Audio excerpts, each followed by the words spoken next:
What I'm going to do now is call, if anybody wishes to speak, please raise your hand. Just raise your hand and I will call on you as I could see your hand raised. Okay. But I have two people who have already requested the opportunity to speak. Each person who speaks, you're going to get 3 minutes. Okay. And when you have about 30 seconds left, we're going to just give you a hint and let you know that your time is almost up. Okay. So if we could agree with that, I will go ahead and Madam First Vice Chair, can I make one correction? yes. When you tell them to raise their hand, they need to scroll over by where their name is Uh-huh. and raise their hand that way. So in other words, so for instance, where their name is, if they're on the participant list, Yeah. if they raise their and if they click the raise hand button, then they could raise their hand that way. And also, if they're on the phone, then they need to hit *9 in order to raise their hand. Okay. So All those are right. the only corrections, Madam First Vice Chair. Now let me ask you, I just want to ask one question too. There is a reactions button at the bottom of the screen. I Yes. have that. They could also raise their hands that way. Let's see. No. It's just just recognizes hand gesture. Yes, actually you can. Yes, I'm seeing you Yes. can. Yes, yes, yes, yes. Okay. Yes, All I see right. that too. Yes, okay. That Okay. is there. Okay, good. So either Okay. one, you can raise their hands. Now, I have, let me see if this person is on here. Okay, they're not here yet, Miss Abigail Martin. So right now I want to call Patrice Grant. Patrice Grant, who's from Rain. Okay, so you are now on galleries on the public gallery. All right. You can unmute yourself.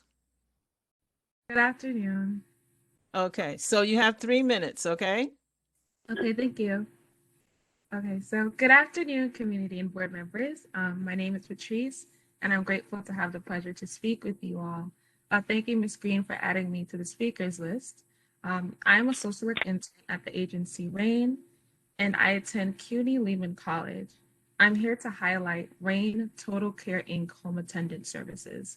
Since 1964, RAIN has been addressing the social determinants of health through our many services of access to care, through case assistance and case management, especially for those who are homebound, Meals on Wheels, our home delivered food program, especially for clients of any age that are homebound, senior centers.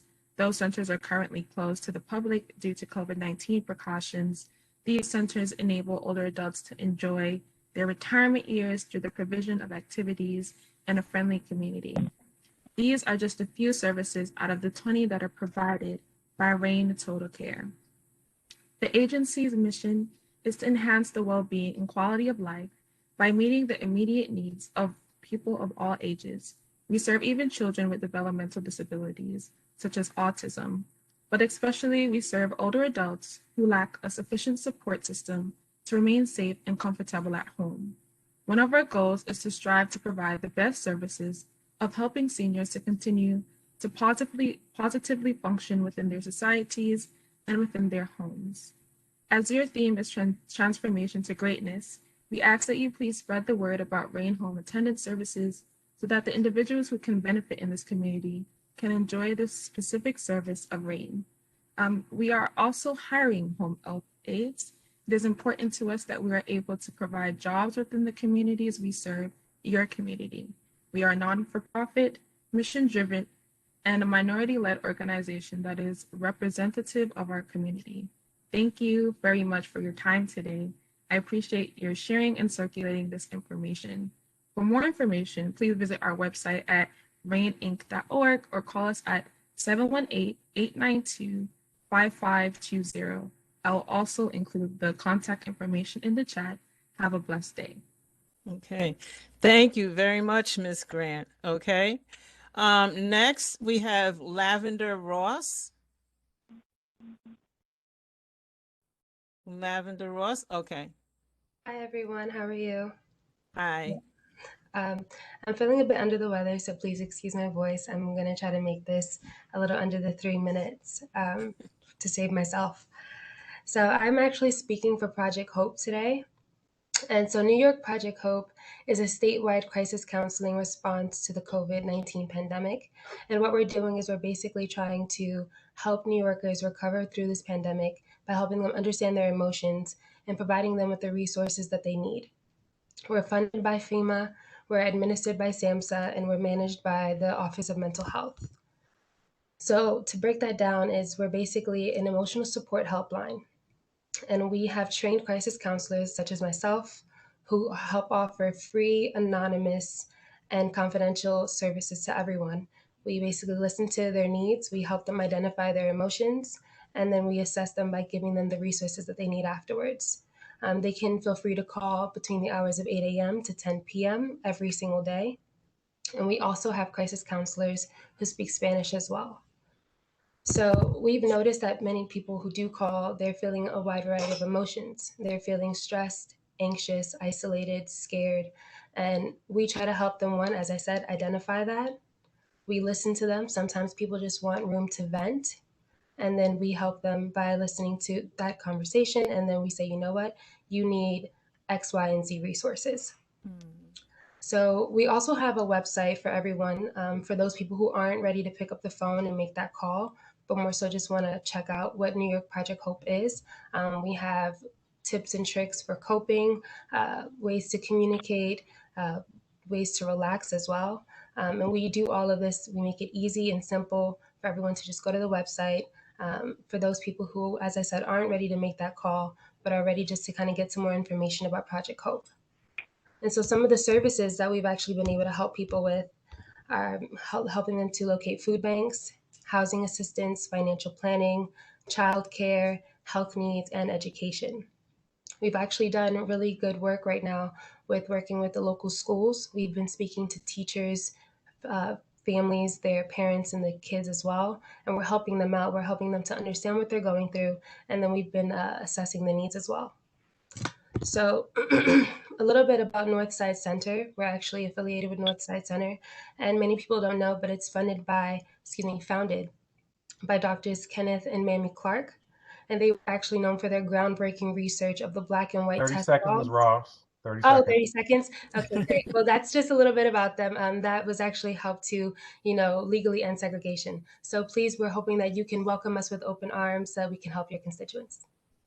Okay, thank you so much, and good luck with Project Hope. I am familiar with Project Hope because we promote Project Hope when we do our mental health trainings and our Awesome.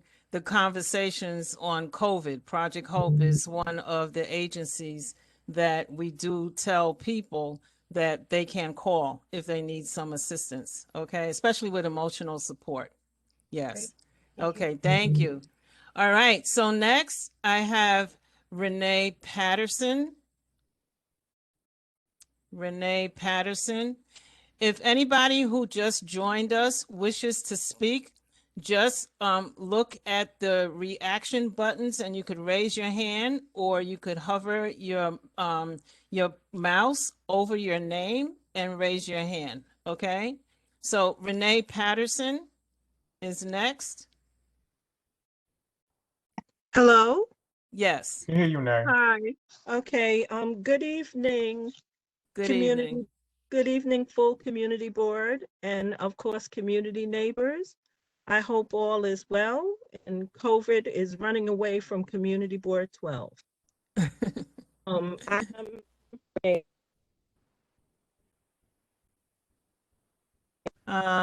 Your phone is coalition. Seton okay. Falls Park is located at Baychester Avenue, east to 33rd Street, Crawford Avenue, between PS 111, Bronx Better Learning, and John Philip Sousa campus. Please come and visit us. We would love to have you. I'd like to speak on two issues as quickly as possible, my 3 minutes. Um, I would like to see an extension of the Bronx Manhattan Express bus service that stops at Eastchester Road and Boston Road at Eastwood Manor to come all the way down Boston Road to Corner Street that would be just an additional 4 stops. And the bus comes down that way anyway because it has to go into the Co-op City bus garage. So instead of making the last stop at East Chester and Boston Road, it would make 4 additional stops. That would increase ridership and it would help those of us that would like to go downtown. And now that we're senior citizens, we can't get up until the Dyer Avenue and the Baychester Avenue stations. It's just too many stairs. So if someone could look into that, very appreciative on that. And my second issue is there a Boston Road Merchants Association? And if there is, can somebody really get that Merchants Association to clean up a little more and to try to make the Boston Road shopping area a little bit more attractive? Thank you for your time and attention. Okay, thank you so much, Miss Patterson. All right, now next we have Natasha Boston.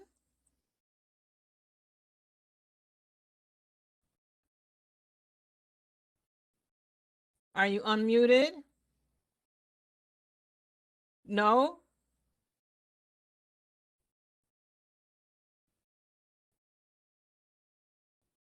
Okay. Okay, good. Okay. Yeah, it said I couldn't. Hi, Okay. good evening, everyone in community board. Good evening. Hi. My name is Atasia Boston. I'm joining here today. I live on East 220th Street, here on White Plains. I'm here representing myself as a homeowner and 6 other homeowners on my block. We have some concerns about the house on our block. It's 739 East 220th Street. It's a former home that was closed and now it's being renovated.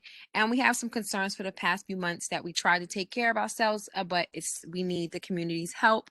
The house is almost finished, and we would like when the Department of Buildings does its final inspections, that a community board or an elected official go with that person to ensure that the house is following the plans of being, whether it's 2-family or 3-family, and it's not turning into anything it's not supposed to be on our block and in our community, and that the owner is following the rules of the plan. Secondly, we would like to, if we able to get that community board official or elected official to go see that house when it's finished with the Department of Buildings, we would like to know how do we follow up to ensure that it did follow the plans of the block and the Department of Buildings form. And third question we have is, moving forward, what is the process when a house is being changed from a 2-family to a 4-family or to a building? How are we as homeowners and on the community being notified of this change? Yeah, what was the process? Because nobody remembers getting anything, so if maybe we missed it. So we could be clear what the process is. That's all. Hi, Okay. this is George Ajuria. We have a long history with 739 East 220th Street. I'm going to read you Department of Buildings response. So the complaint came originally from Mona Richardson, I guess, who previously owned the home. She had made several complaints about it, claiming that they were doing an illegal expansion of it. And Department of Buildings, there are permits on file. Anybody can go and check their website. They are building according to plans. Department of Buildings, if you are a private homeowner and you file a job with DOB, it is not the community board's job or any elected official's job or anybody else's job, except for the Department of Buildings, to go and look at that home. You have zero right to go and inspect somebody else's home as a member of the community. That is not your prerogative. That is not the prerogative of any elected official. These are private homes. These filings are made public so that people can see it. But when they're done on inspection, that's it. If the building department says that this is fine, or if in many instances, if it's not a new building, it can be self-certified by the architect or the engineer. They're putting their license on the line for verification purposes. But, you know, as far as requesting a community board member or an elected official to sort of step in and look at this house, especially given, and I'm going to say this because I've said this constantly for the last 6 years, the city of New York is not your tool to make complaints against neighbors. We've dealt with this with Ms. Richardson. Ursula's dealt with her. I've dealt with her. I don't know who you are, Ms. Brown, but you have the right to make the complaint. You just don't have the right to your own facts. The fact is that the building department went out, inspected it. It's on the building's website. This is public information. You can go to the address right now, 739 East 220th Street, and you will see that no violations were filed because they were building according to plans. So the idea that somebody's spreading rumors that they're expanding this so that they can make this into some sort of homeless shelter is not the case. Okay. Now, I saw Dr. Banks. Did you want to speak? Because I saw your hand up and then I saw it down. Dr. Banks? Okay. You're okay? All right. Well, right now, I don't see any other hands raised. Yes, Dr. Burke. And Okay, I Mrs. just So got DeCastro. I see Mr. DeCastro has his hand up. Yeah. I just unmuted Professor Banks. I want to give Ms. Brown a chance to respond, but we did, and I see Pam in here too. So I just unmuted Professor Banks. So let's go ahead if she wants to say anything. So You Professor want me to Banks, hold off for the response and come back when you guys finish the dialogue from the previous conversation? what are you talking about, Professor Banks? I thought you don't want to speak. Yeah, I would, but I didn't want to disrupt the previous conversation. Right. Yeah. So Ms. I Brown. want to see. So I see Ms. Boston here. So I want to give her a chance to respond if there's a response, if she needs to respond to the district manager. So yeah. So let's do that, Professor I can Banks. So wait. I'll mute you again and let Ms. Boston respond to the district manager. Okay. Hi. So I was typing him in the chat because I thought it was over. I thought his response was that was it. So I just was saying to the district manager that I was unaware of the 6 years because of a complaint because the house has been sitting there for so long since I moved in the block in 2013. But I didn't accuse them of anything. So I don't anything or the group didn't accuse them of anything. We just wanted to be sure that the house is not going to be turned into something without us being notified. That we know we already have like a halfway house on the block. Like we just want to know what's the kind of clause for us to know that this is going to be turned into like a residential and nothing else, and what process that is for us as residents to know. And if no one can go look at it, then I guess there's nothing we can do there. I'll let them know that. But the next question, I guess the follow-up was, what's the process for us to know of any changes to the community on our block? That was it. Thank you. Okay.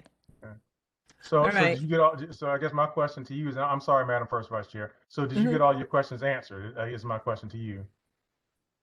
You did? Okay. Great. Okay. All right. Thank you. All right. Ms. Banks, Dr. Banks.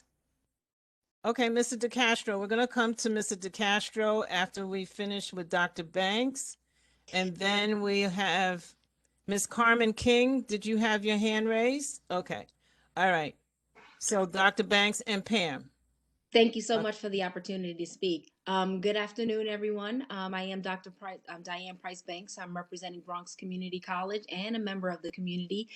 I've been getting a lot of requests from Montefiore on 233rd and some other hospitals throughout the Bronx, but specifically in our neighborhood, 233rd. They are in dire need of clinical laboratory scientists. So I wanted to have the opportunity to present the MLT program at Bronx Community College because our neighborhood is in need of clinical laboratory technicians and technologists. A clinical laboratory technician and technologist is someone who works in a laboratory in Montefiore on 233rd, and they provide diagnostic tests. So they run tests like diabetes, cholesterol, cancer, etc. They're in dire need of employees. We are the only MLT program in the Bronx. So if you want to, if you know any community members that are in need of a job, this would be an avenue to help them with economic growth. right now, many people, as you know, the laboratory, this is Lab Week. We're celebrating Lab Week. Shout out to all the lab professionals out there. They're running COVID-19 tests 24 hours a day, 7 days a week, and they're overwhelmed. It's not enough employees. So I'll be in the chat if you want more information, but we desperately need to fill these ranks that are lost. We lost some people from retirement. We lost people due to COVID-19. So we need to fill these ranks, and I just wanted to make mention of that. Thank you. Okay. Thank you, Dr. Banks. All right, Mr. DeCastro.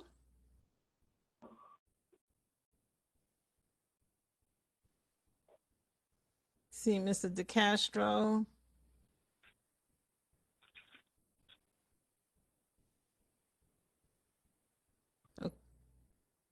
Have you unmuted him?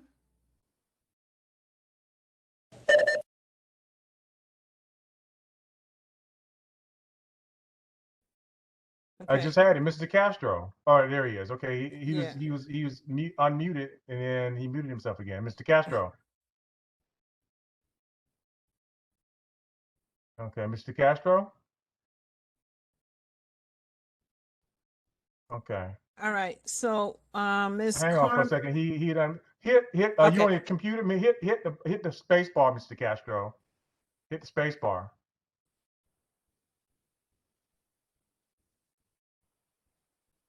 Hang on. Let me see what's going on. All right. Can you hear me now? All right. Yeah, now we Yes. can hear you, Mr. Castro. Yes, All sir. right, quite a battle. Good evening, Good evening. Good evening. Mr. Chairman, the members of the board, and Manager Torres. 56 years ago, my family and I moved into our own home here in East 224th Street. Our daughters attended PS 78, 142, and 135. Eventually, they all graduated from college. After many years, we saw the need for a block association, and we established the East of Laconia Community Association. During the term of 35 years, the East of Laconia gave lunches, block parties. We gave out over 300 scholarships over the years. Now we are faced with a problem that I need your help. A group of men have decided to ensconce on the corner of 224th Street, right off the corner of Laconia Avenue. They've been there for over a year. I brought this complaint to the 47th Precinct. They made 2 arrests. The men went away for a short period of time. Now they're back. You know, when you live in a community, we fought for many years to make this a safe community and a community to raise children.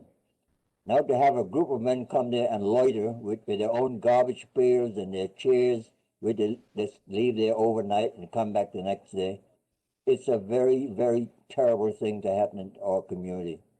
We have fought too long to make this community safe and clean, and I can't see it go down. Now, I'm asking the community board, I did speak to Mr. Torres the other day, but I'm asking the community board to help us. Because if someone comes in this community and wants to purchase a house, and they see all these men hanging out on the corner all day, 7 days a week, it's going to be difficult. I am a community person. I've fought in this community for many, many years. I'm not going to give up now. I'm 94 years old, and I need your help. And I need your help now. And it's not just for me, it's for the community. Nobody else, we no longer have an association because nobody seems to want to join. But I think it's important that the community board do what they can. And maybe, like Mr. Torres suggested, I guess you mentioned it, that we suggest some type of a meeting with the 47th Precinct, because other community people have made complaints and they're not getting the responses we should get. So I will end with that and just pray that you will help us, and I'm willing to do whatever we can to make it a safe community. Thank you. Okay. Thank you. Thank you, Mr. DeCastro. Ms. Madam King? First Vice Chair, can I comment right quick, please? Sure. And I see George's got his hand up too. So, Mrs. Yes. Castro, I know that, you've been an active member of this community, and I didn't know you were 94, so God bless you. I know that you fought alongside my grandmother, God rest her soul. So I Amen. know the work that you did. And so if you come a call, and we're going to be there. So I know that George is going to respond. So, we'll get briefed on it, and make no mistake about it that you will definitely be hearing from us, and we're going to do our best to make certain that we make this situation right by you. So you have my word on that from me to you, Mr. Castro. So, and I know George wanted to comment as well. Yeah, so Al is absolutely correct. We spoke a couple of days ago. I reached out to the 4-7, Al. So it's good to see you. I'm always happy to see you. They agreed to the meeting. They couldn't do it right now. So we have some planning to do, but I will be reaching out to you, Al, because if Renee is still on the call, and Dr. Burke will remember from the 4-7 Precinct Council meeting that we had, a lot of these issues were raised at that meeting. I see Pam Johnson is on the call as well. So that led to Al calling me asking for assistance. I reached out to the inspector through Police Officer Hyman. She agreed. She called me yesterday, as a matter of fact, to say that the Inspector Nunez agreed to sitting down and having a conversation, because it seems like the issues that were raised by Renee and yourself, Al, these are reoccurring problems that are not necessarily being addressed on an ongoing basis. And there's a priority given to, the most urgent 911 calls. But we also don't want to forget about homeowners like you, because you are the stakeholders, you are the year one residents, you are the ones that have been here for the longest, and we want the NYPD to be responsive to you as well. So, like I said, the inspector said yes to having the meeting. We just, I guess, between all of us, logistically, we'll just have to figure out, what the best date and time for that is. Thank you. Okay.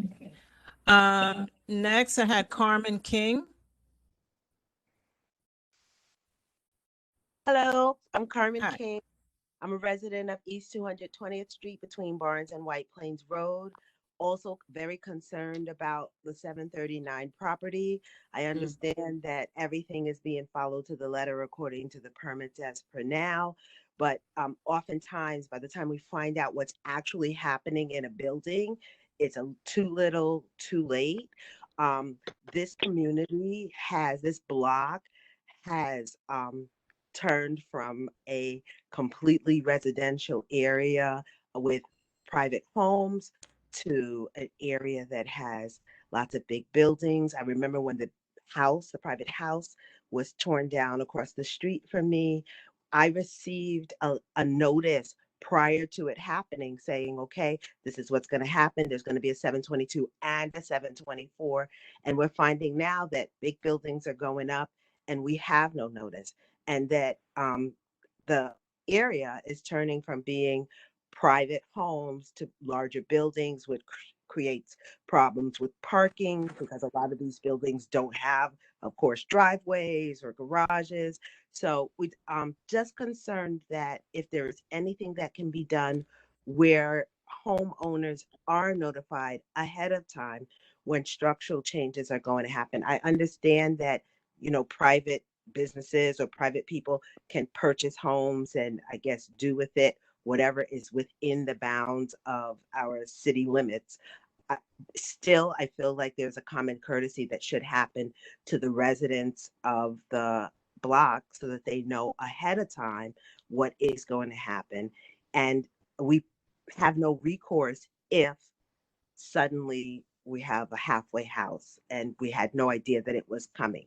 There are children on this block, and there are not enough services for some of the populations that are being placed on 220th Street. And I just feel like something should be done. And if there is something that we can do, I'd like to be informed so I can go ahead and proceed and get that into action. Okay. Any comment, George? Okay, well, let me take Burke? that Yeah. first, Madam First Hold Vice Chair, and then Yeah. I'm sure George will come in. So, I'm kind of glad that Mr. Weinstein is on so he can actually kind of hear this. because as you But guys before you know, get there, Mike, this is not that. Don't. no, I know that. I was about to say, Okay. I was about to say something else. So All right. what I'm saying is that, what we know is that we cannot stop anybody from developing. And so as you said, if they purchase the property and it's as of right, then as long as it's within the zoning code, they can put up whatever they want to put up. So one of the things that we do try to do is we do try to monitor what comes in the neighborhood. So for instance, we try to monitor, sometimes unfortunately, we get caught off guard as well. So sometimes the city, in their ways, they come in and we find out as well. And Assemblyman Denowitz, who's on the call, can attest to that with one of the things that we're dealing with right now on Bronx Boulevard. So sometimes that happens. But make no mistake about it, the one thing I can say about our district manager is that, he is aware of what's going on. And I try to stay up on top of what's going on as well. So, because we don't like to be surprised as well. But unfortunately, as I said, what we want to do is try to keep everything within context as far as buildings are concerned. And so, we'll talk about that a little bit later on. What I invite you to do is stay on because we're going to be having a zoning discussion a little bit later as far as to what, and I also invite you to maybe come out to a session that we're going to be having a little bit later on as it pertains to what people can do what. But unfortunately, right now, because of the quote unquote housing shortage, is that you have people buying up properties, and if they want to put high rises there, and if it's within zoning permits, we can't stop them from doing that. And that is unfortunate, but that is, that's right now it's the law. Okay. And yeah, so I went to 739 East to 20th Street on Google Earth, and I went onto it on the buildings department website. So if you look at the building, it's a white building according to Google Earth that has all the windows boarded up. It not necessarily an eyesore if you don't consider not having windows an eyesore, but it's a abandoned building basically. So if you go to the filing, this is the job description, which is number 11 on the filing. It's a general renovation of existing two-family frame building as shown on the plans. Reinforcement of the building filed under separate application, no change in use, egress, or occupancy. Now, what the caller concerned and what you're talking about, Michael, are completely separate issues, and they have to deal with privacy and notification, and not the privacy of your homeowner or me as a private homeowner, but the people who occupy these places. Homeless shelters, once they're occupied, they don't tell you where they're located. Prior to occupancy, they can tell you where they're located because nobody's there. You're not violating any sort of privacy laws. We've gone at loggerheads with the state on this. These are state laws that restrict the city agencies from notifying, and even state agencies from telling. Now, we have elected officials on this phone call. They can address that issue, but they're not going to be able to because we've been down that road, and because of privacy laws, domestic violence, and all this other stuff, you cannot disclose anything. So if it turns into a group home, we will get notification, and then the state gives us 30 days to respond and offer a different location. But what this house is being done, and we won't know until they start making plans. And as a matter of fact, as a community board, we just had something at our last community board meeting with a group home that was going into, I forget where the address was, and we voted to support it. So we can't both say we don't want something, and at our last meeting, we voted for something for a group home. I forget again what the issue was, but we voted for it. We were in favor of it, and it's not the first time that we've been in favor of group homes within our district. So again, I don't want to conflate the issues because I think that people have a bad habit of doing that, of speaking to one thing and then trying to make it all the same. It is not the same. This is a private homeowner, owner. They built it. If they lease it out to a group home in the future, we will cross that bridge when we get there. But right now, there is no notification other than the 30-day prior notification if it's going to become a group home. And we are spot on with those things because they do notify us. We let the community know. We have a committee meeting. We did so last month. We voted in favor of it. Carl can speak to, I forget what the address was. I'll look for it in the email. But I don't want to confuse people. We are in the public sphere, and we should not be sending mixed messages to our people. All right. Okay, so Next. thank you. I got you, Madam Chair, Vice Chair. So I stand corrected. And so I appreciate the clarification. Okay. So I appreciate it. Madam First Vice Chair. All right. Ms. Pamela Johnson, you wanted to speak? Hi, everyone. I'm Pamela Johnson, President of 47 Precinct Community Council. And I just want to say thank you to Mr. Castro and to Renee, because that's how you're supposed to come to a 47 Community Council meeting. You're supposed to come with your concerns. And they were very passionate. And we have to hold NYPD to their feet to the fire. So if a car has been sitting on your block for a year, that's unacceptable. There are men hanging around on your corner and no one is going around there, that's unacceptable. There's some times that we have meetings and no one has a complaint. That shouldn't be. We should be complaining all day, every day.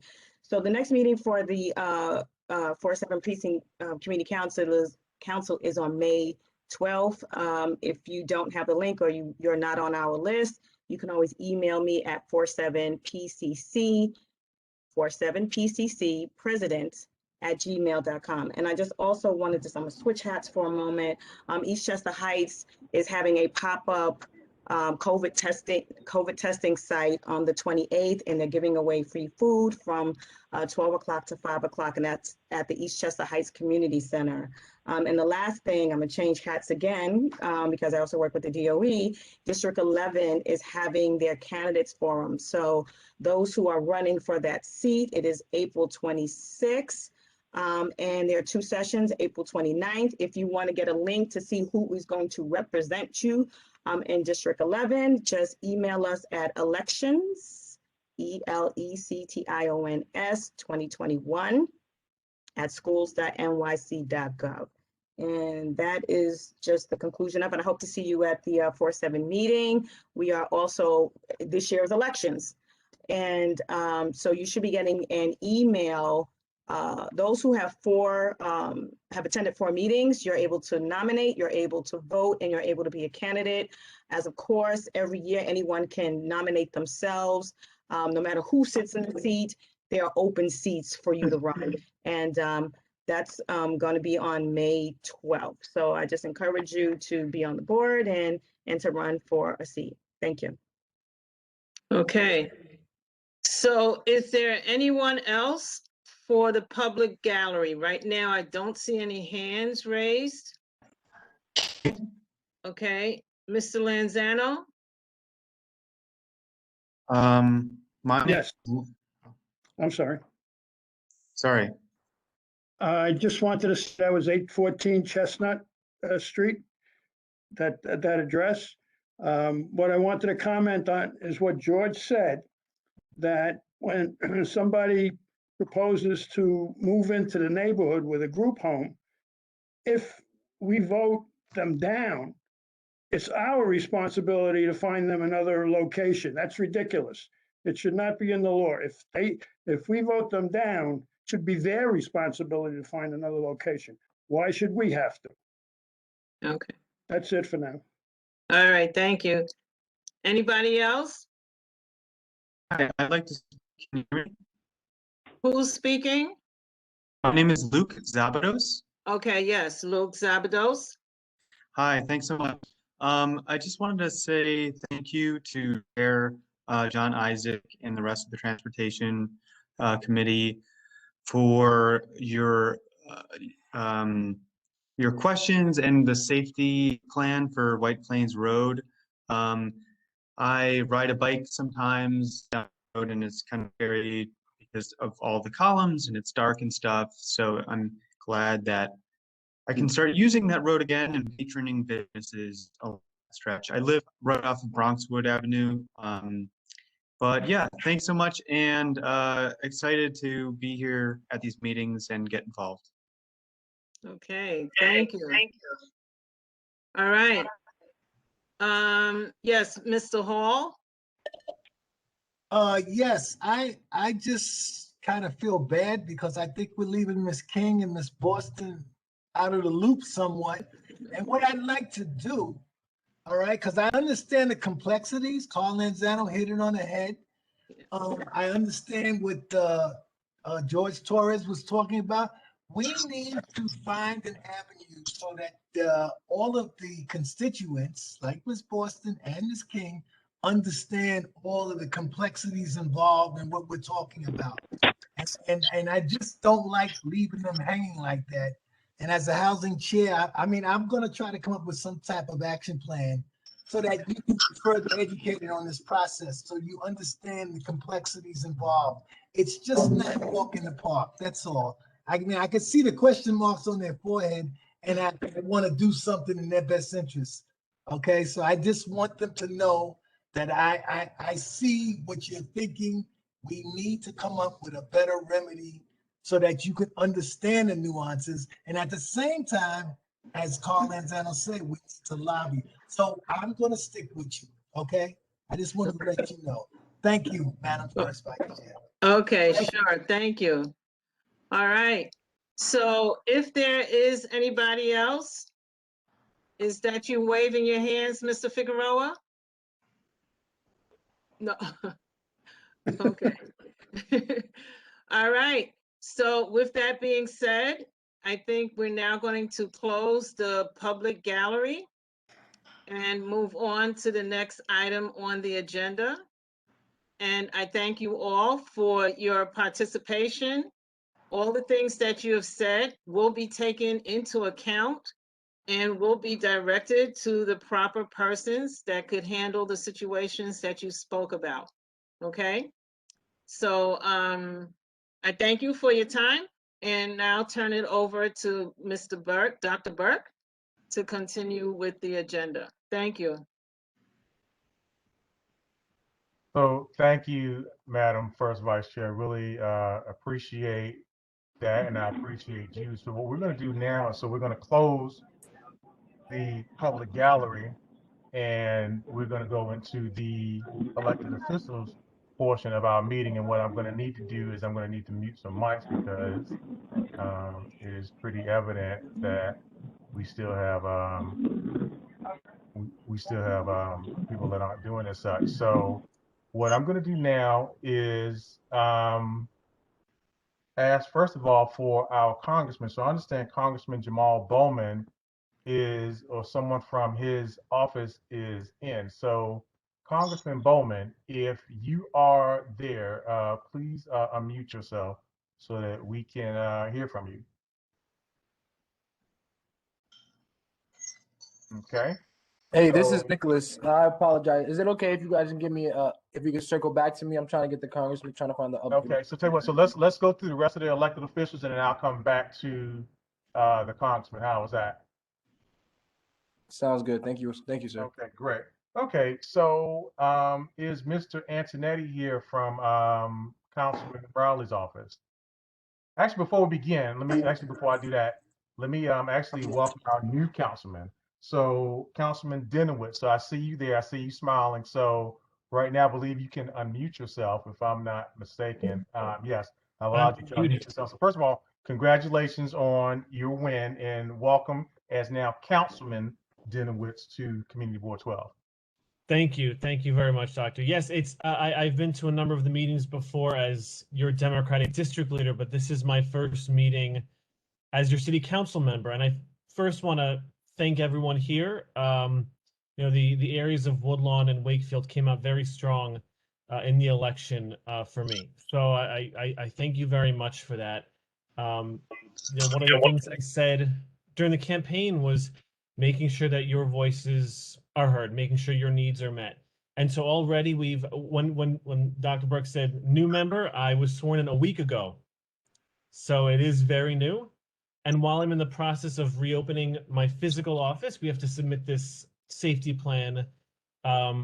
We've been taking calls remotely, and we've already helped people sign up for vaccines We've organized, we were starting to participate and organize food distribution, and we've already voted on legislation banning pesticides from our local playgrounds and our parks, and ensuring that children in school have food and and your families have information about the food that's available to them. And that was legislation we just passed today. So I've already gotten to work in the short week that I've been in the council. Already gotten to work. But I want to make sure that you know that I am here. My office is open. We are starting to hire staff, but we are here to help. I'm going to put the number for my office in the chat. I'm going to put the email for my office in the chat, and I want you all to feel free to reach out right away. And as soon as we are open, I'll make sure the board knows that you can stop by the office. But I thank you all for your support, and I thank you all for obviously coming to the meeting tonight, and in ensuring that your voices are heard in the community. Well, thanks. So thank you, Councilman Denowitz. And as I said before, anything that we can do to assist, just let us know. As I said before, I look forward to working with you, as I'm sure does the district manager. I could speak on behalf of both of us. And so we look forward to working with you. And anything that we can do to make your transition smooth, just give us a call and let us know. Okay. Thank you. We'll be reaching out in the coming days. Not a problem. Well, thank you again. Thanks very much. Thank you. You got it. You got it. Have a good evening. So, Councilman Raleigh, is Mr. Antonetti here from Councilman Raleigh's office? If so, if you could please unmute yourself. Everyone, happy Earth Day. Once again, my name is Jermaine Antonetti. I'm the Community Relations Liaison for Councilmember Kevin Riley. We are in full swing of office hours, Monday through Friday from 9 a.m. to 5 p.m. On Tuesdays and Thursdays for right now. Until May 1st, we will be out of the office until May 1st. So May 1st, we'll be going back into the office every single day. Tomorrow is our last PPE Winter Series PPE giveaway, and that will be held on the corner of Boston Road and Edson Avenue from 2 to 4 p.m. tomorrow. So tomorrow will be our last. It'll be our last, but not our least PPE giveaway in the district.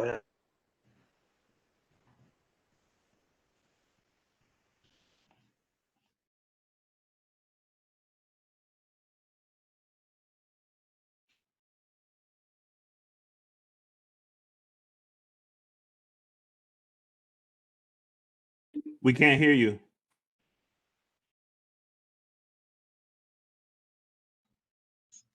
You're muted, Dr. Burke. You too. So you have a PPE giveaway on Gun Hill Road and where?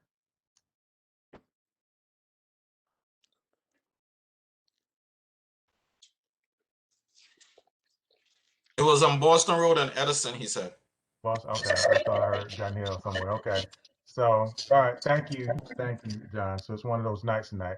Okay. So, Assemblyman Denowitz, I see you. So, how are you doing? We're glad to see you this month. So, welcome. I am very happy to be here. Thank you for allowing me to say a few words. I'm really excited because we passed a couple of weeks ago, we passed the state budget, and I got to tell you, it was the best budget we've passed as long as I've been around. I'm not going to read you the whole budget. It was several thousand pages, but I wanted to go through a few highlights, so please don't get bored because there's really a lot of good stuff in here that's very important. So I'm just going to go down a list, so forgive me for looking at my notes, but I don't want to miss anything. First, what we did is we had a huge influx of money, or we're projecting a huge influx of money because, number one, the federal government, thanks to President Biden, Senator Schumer, and the legislation that was passed, a large amount of money is coming to New York for COVID relief. And that's going to enable us to deal with many of the problems and many of the budget problems that developed in the past year. But in addition, what we did is we raised taxes. But don't get nervous. I don't believe any of us are going to be among the people whose taxes were raised. We raised taxes on the super wealthy. So people who make over $5 million will be paying a little bit more. People who make over $25 million are going to be paying even a little bit more. So anybody here making over 25 million, raise your hand. Nobody. Okay. The point being that those tax increases on the super wealthy will enable us to do some of the things we need to do. For example, we allocated 800 million in funding for the Small Business Recovery Grant Program, including 25 million for New York Restaurant Resiliency Grant Program, 35 million in tax credits for restaurants, 2.4 billion in the federal aid that we got is going to subsidize child care for eligible families around the state. 50 million for the COVID-19 Recovery Workforce Initiative. 2.1 billion. Here in my community board. I'm sorry. 2.1 billion for the Excluded Worker Fund, which is going to help people who are in desperate shape who weren't eligible for unemployment, the special unemployment last year. Additional money from the past and combined federal and state and homeowner relief for people who are having trouble paying their rent, or homeowners who are in danger of possibly losing their homes because they can't keep up with the mortgage because of the COVID crisis. $200 million in capital funding for NYCHA. And in Board 12, there are quite a number of NYCHA buildings, so that's really very important. As well as 200 million for pandemic emergency assistance that'll help a whole array of people, including domestic violence survivors, food assistance for older adults, and a number of other groups. I'm getting through this, so I don't get. We've also allocated $19 billion in foundation aid. That's for our schools. What we did is we dealt with the lawsuit that was resolved many years ago, the Campaign for Fiscal Equity lawsuit, which mandated that additional money go to schools in the poorer districts. And New York City is one of the poorer districts in terms of finances, in terms of economics. And we're going to get a huge influx of money. It's going to go into our local schools. It's going to be an enormous help. And this is money that we've been fighting for years. We got this done this year, and it's really one of the, perhaps the most exciting thing we did in the budget because we've been working on this for so many years. We also allocated $18 million in ongoing funding for My Brother's Keeper programs, which is an Obama-era program to help young men of color achieve academic success. $13.7 billion in funding for higher education, including rejecting the proposed tuition increases that the governor had recommended for both the state and city universities. $3.1 billion additional dollars for the MTA, which is really important. We want to continue to try to upgrade our subways and improve our bus service. Nearly $70 million in local assistance for programs that provide critical human services such as child care, foster care, and many other programs. $194 million for health services, 1.84 billion for the environment, including 500 million for clean water infrastructure and 300 million for the New York State Environmental Protection Fund. So that's just like a nutshell of some of the stuff that we got done. We didn't get everything we wanted in the budget, but I have to say that this year was the biggest success, which interestingly was at a time when we faced the worst economy and the worst crisis we've ever faced. But the combination of increased taxes on the super wealthy and the federal aid enabled us to do this. Education, social services, helping homeowners and renters. So I couldn't be happier. And I know that this is not something you really read about every day, but it really does affect every one of us. I just want to say that my colleagues in the Assembly worked extraordinarily hard and led by Carl Hastie, who's the Speaker of the Assembly and who represents many of you in the 83rd Assembly District. So that's my report. I'll cut it there. I could. There's a million other things I can talk about, but just those were some of the highlights. So I hope that every year could turn out as good as this one did. So thank you very much for your time. I appreciate it. And as always, if anybody needs to contact me, our office is always ready to help. We're still mostly by phone and by email, but Our office is open and slowly opening more and more, and I'm hoping in the near future we'll be back to normal hours as the COVID rates go down and as more people are vaccinated. So thank you very much, everybody. Thank you, Assemblyman Denowitz. That was pretty informative, so we really appreciate it. I had one question as it pertains to something that you proposed a while back, and that was the tolls to the Henry Hudson Bridge. The MTA has risen the prices on that, and needless to say, most of us are probably disappointed about that. But I know you'd had a proposal in which Bronx residents would not have to pay for that or would have a credit. Can you update us as to what the status of that is? Yes. Yeah. First of all, it was more than a proposal. It was actually agreed upon by the MTA, and it was supposed to go into effect last June. And what it would have done, and could still do in the future, what it would have done is that anybody in the Bronx who has a car registered in the Bronx and an Easy Pass, if they cross the Henry Hudson Bridge in either direction, they would be charged for the toll on their credit card or on their Easy Pass account, and then it would be immediately rebated. So in essence, you wouldn't be paying the toll for Bronx residents whose cars are registered in the Bronx who have Easy Pass. Then came COVID, and the MTA, like everything else, collapsed. There were billions and billions of dollars behind. So a lot of programs like that were, I guess, put on hold indefinitely. And when I say a lot of programs, this program was going to be paid for. You know, when I fought to get this, there had to be money for it because it cost several $1 million a year. And the argument I made was, you know, the Henry Hudson Bridge is a very short bridge, and most of the people who use it are actually from Westchester or Connecticut. But why do Bronx people have to pay that toll? And it's not just one neighborhood in the Bronx. A lot of people come across the Bronx and then go down Henry Hudson Parkway over the bridge. So I was able to successfully get them to agree to pay for this through what's called the Outer Borough Fund. It's money that was that came into the MTA coffers through a surcharge by basically by cabs and by Ubers and the like. And of course, no money has been coming into that fund for a long time now, because certainly for much of the COVID crisis, nobody was taking those cabs in Manhattan.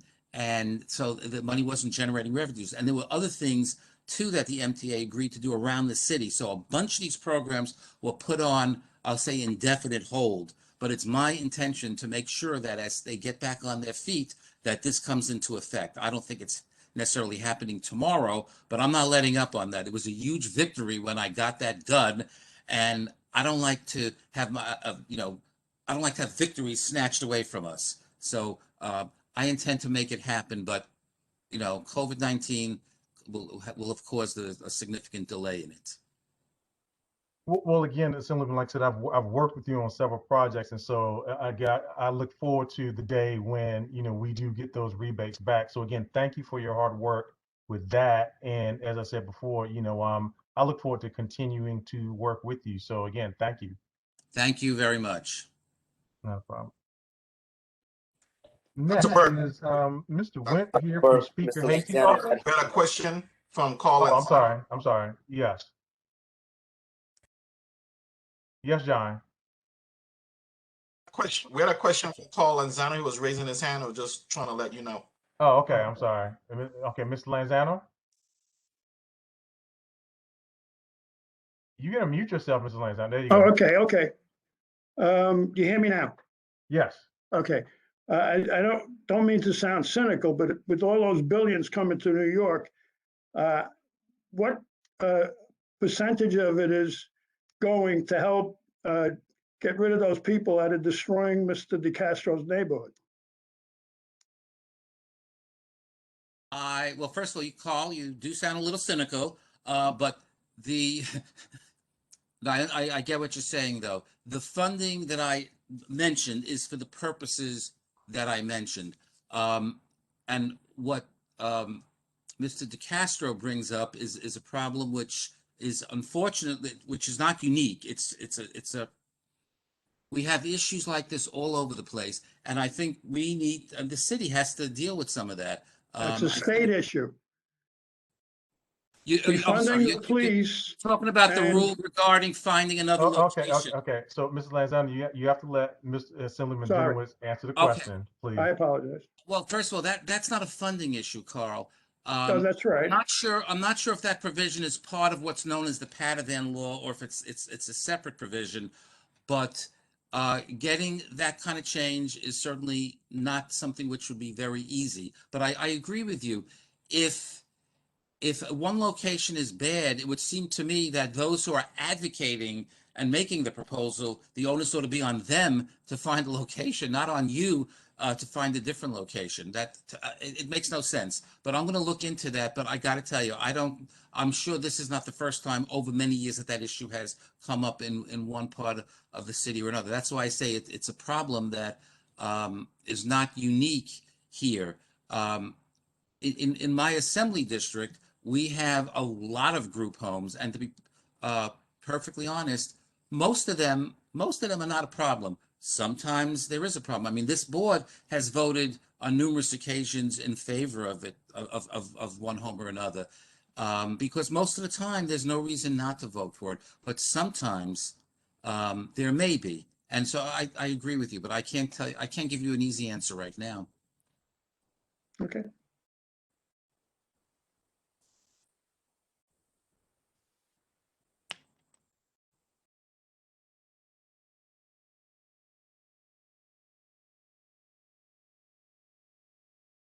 Dr. Burke, you're on mute.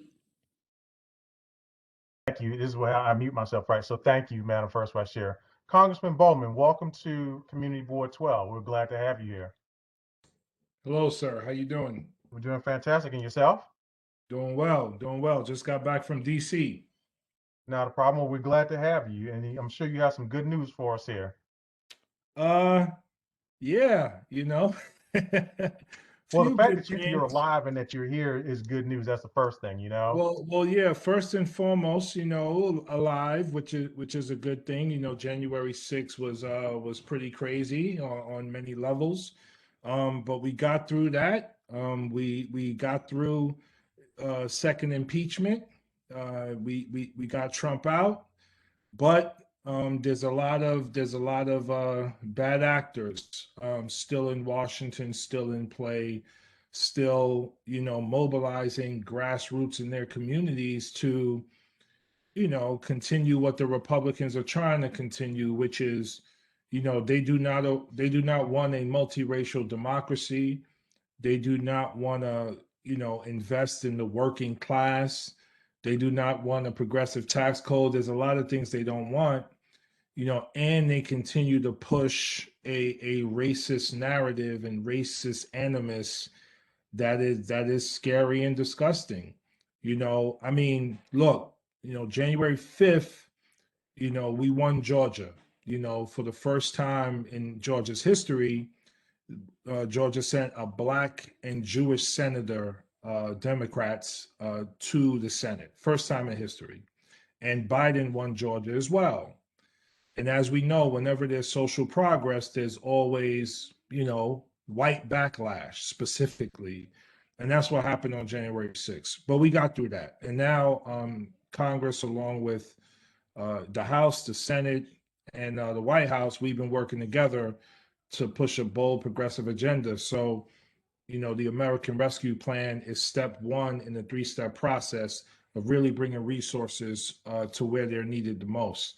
The rescue plan was to rescue us from COVID. So huge amounts of money coming to the state, huge coming to the city, huge coming to the counties, but also our school system is receiving about over $5 billion in the New York City Department of Education. So, and the best part about it is it's equitably distributed. So there are parts of the district where I represent where, that are wealthy parts of the district that really don't need the additional funding in comparison to a Mount Vernon or a Yonkers.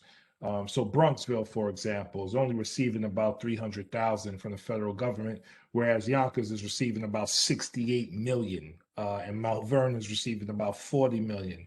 So it's equitable. As you know, wealthy communities continue to be funded at a higher level when it comes to our schools. So the rescue plan is big for education, is big for cities and states, is big for raising the child tax credit, raising the earned income tax credit. We lifting 50% of children out of poverty with that. Provides rental assistance. It's a tremendous piece of legislation. So that's the first piece. The second piece is the American Jobs Plan, with a huge investment in infrastructure, which are 60% of which jobs that will be made available will not require a college degree, which is big. A lot of focus on apprenticeship and pre-apprenticeship programs there, which is huge. 400 billion towards home care for our seniors. $2 trillion package overall. So that's something to celebrate. Now it's going to be a lot of fighting because we, the progressives, we want to go a bit bigger with the infrastructure plan.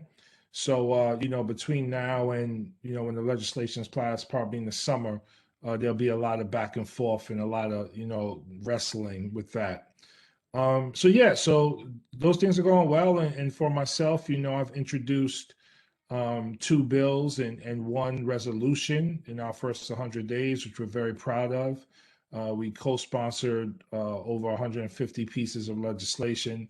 We worked collaboratively and grinded with local elected officials to bring 4 COVID vaccination sites to the district.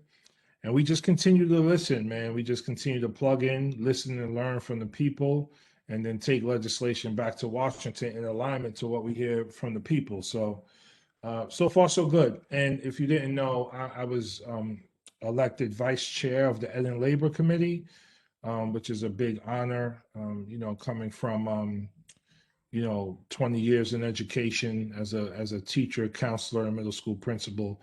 That was huge. And I'm also chair of the Energy Subcommittee on the Committee of Science and Technology, really trying to, because listen, we need to end our dependency on fossil fuels right now, immediately. If we don't do it within the next 10 years, this climate change issue is going to be a real problem. We're going to see a lot more Hurricane Katrinas and Sandys and other things if we don't deal with it. So we need to end our dependency on fossil fuels, move towards clean, renewable energy.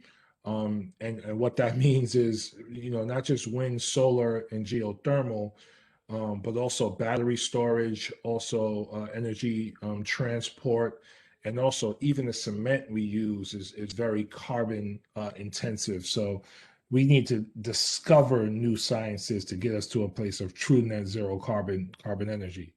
So so it's been good, man. And it's great to be here. I know my staffer Nick Vasquez is on the call, and looking forward to continue to work with you all. Well, thank you, Congressman Bowen. As what you just said, the last couple of words of what you just said is music to my ear. So I don't know if you know this, but like I said, I have a PhD in polymer science from the University of Akron, and part of my dissertation. And what science? I'm sorry. Polymer. So polymers is actually part of the materials that's used to go into batteries and storage, and it's actually used to go into exactly. It's also Let's used to get go to into work. fuel. What I are don't know we if you can look doing? in the Let's back, get to work. in the back right here, but you can see all of the books that I have here, which is talking about chemistry and some of the things that I've worked with. Ursula has seen it. I'm sure you've talked with Ursula Green, so she's seen some of my work. But I'm not here to talk about me. I was about to ask you a question on the community. And so something that you just said that just caught my attention. So with the impetus to go away from fossil fuels, what tax credits would be available to people who then purchase fuel cell vehicles, in particular here in the Bronx, fuel cell vehicles and vehicles that are carbon neutral? So tax credits, to my knowledge, haven't been discussed as part of the new infrastructure bill. So we're moving towards electric vehicles.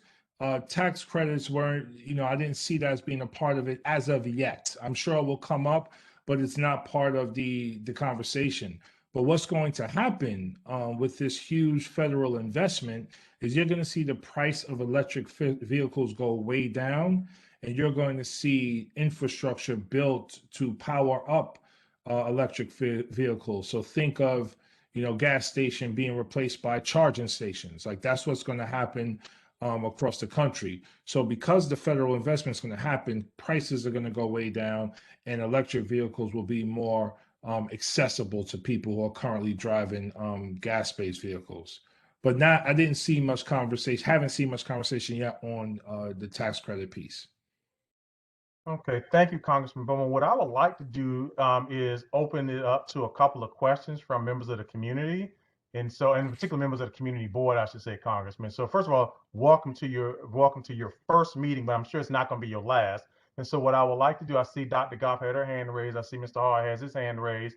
And so this is mainly for board members. I see Professor Banks has her hand raised. What I would like for you to do, Professor Banks, is put your question in the chat, because as Congressman Bowman says, Nicholas Vasquez, who is his assistant, is here and will definitely be able to answer community questions. But this is for board members. So Dr. Goff, I see you had your hand up first. So if you could unmute yourself and ask Congressman Bowman a question. Before we go to Dr. Goff's question, Mr. Burke, I don't know exactly, I don't know if you have your own business when it comes to battery storage of renewable energy or any of that, but it's something you might want to begin to get to work on, because there's a lot of investment coming in this area. I mean, in the trillions of dollar range. So you might want to consider, brother, if you're not already doing it. Well, you know what, Congressman Bowman, you and I definitely need to talk offline, because that's actually part of my company. In fact, my PhD dissertation was on battery storage and light emitting diodes. And so that's exactly what part of my company is doing now. We were actually working on some stuff for fuel cells in order to replace Nafion. And so Nafion is a material that's used now, but we're looking for Nafion replacements. And so that's something. So let's make certain that you and I connect. I can get you my personal information. I'll send it to you in the chat, and then hopefully you and I can connect on a personal level. Of course. Okay. Thank you, sir. Not a problem. You got it, sir. Dr. Goff? Hi, how are you? Welcome, Congressman Bowman. We are not no stranger to each other when it comes down to education. My question posed to you tonight is, the children in District 11 and all over New York City is getting ready to take the state exam. And a lot of students are going to be up whether they're going to be taking it or whether they are not going to be taking it. What is your take on it in terms of with the virus and with children and parents discussing whether or whether not? Yeah, I disagreed with the decision to administer the state test this year. Myself and many of my colleagues sent a letter to President Biden and Secretary Cardona, advising them not to administer the test this year. Our kids have been through so many interruptions to their learning and so much emotional trauma related to COVID. This is the worst time in the world for us to be testing them. So if a parent wants to choose, parents have a right to refuse to take the state exam. If they choose to not allow their children to take the state exam, it's their right, it's their choice, and I fully support that. It's so funny. We forget that, teachers give tests too in the classroom. And teachers have grades for kids, and they give quizzes and midterms all the time. So the teachers can inform us how well a child is doing or not and what the needs are. It doesn't have to come from the state. And one of the conversations that I've been having with Betty Rosa, Misha Ross Porter, and others is, now that we have this money coming in for education, this is a chance for us to reimagine what we're doing in our schools and do things differently. We need to bring in more Black history in our schools. We need to bring in more Jewish history in our schools. We need to bring in more Latino history in our schools. We need more science. We need more arts. We need more CTE so kids can learn with their hands, and they can learn all the stuff that you've learned, Mr. Burke, in high school and middle school. Because it's a new economy. This is not the industrial revolution where our kids are going to get a job on the assembly line somewhere and we just preparing them for that. Our kids have to be creative, they have to be collaborative, and they have to be problem solvers, because this is an unpredictable world. And they have to be civically engaged to make sure we don't get another Donald Trump as president in our lifetimes or in 100 years. So, I hope that our schools go in a different direction. And as the vice chair of the Ed and Labor Committee in Congress, I'm talking with the commissioner and the chancellor to hopefully help them move in a different direction. Thank you, Johnny.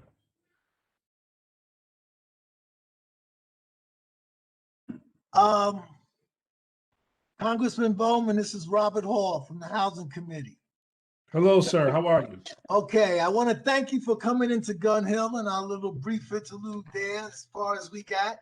What is your take? What is your take on public housing and what funding is coming in the pipeline, not only for public housing, but for affordable housing right here in the Bronx? Could you help us out?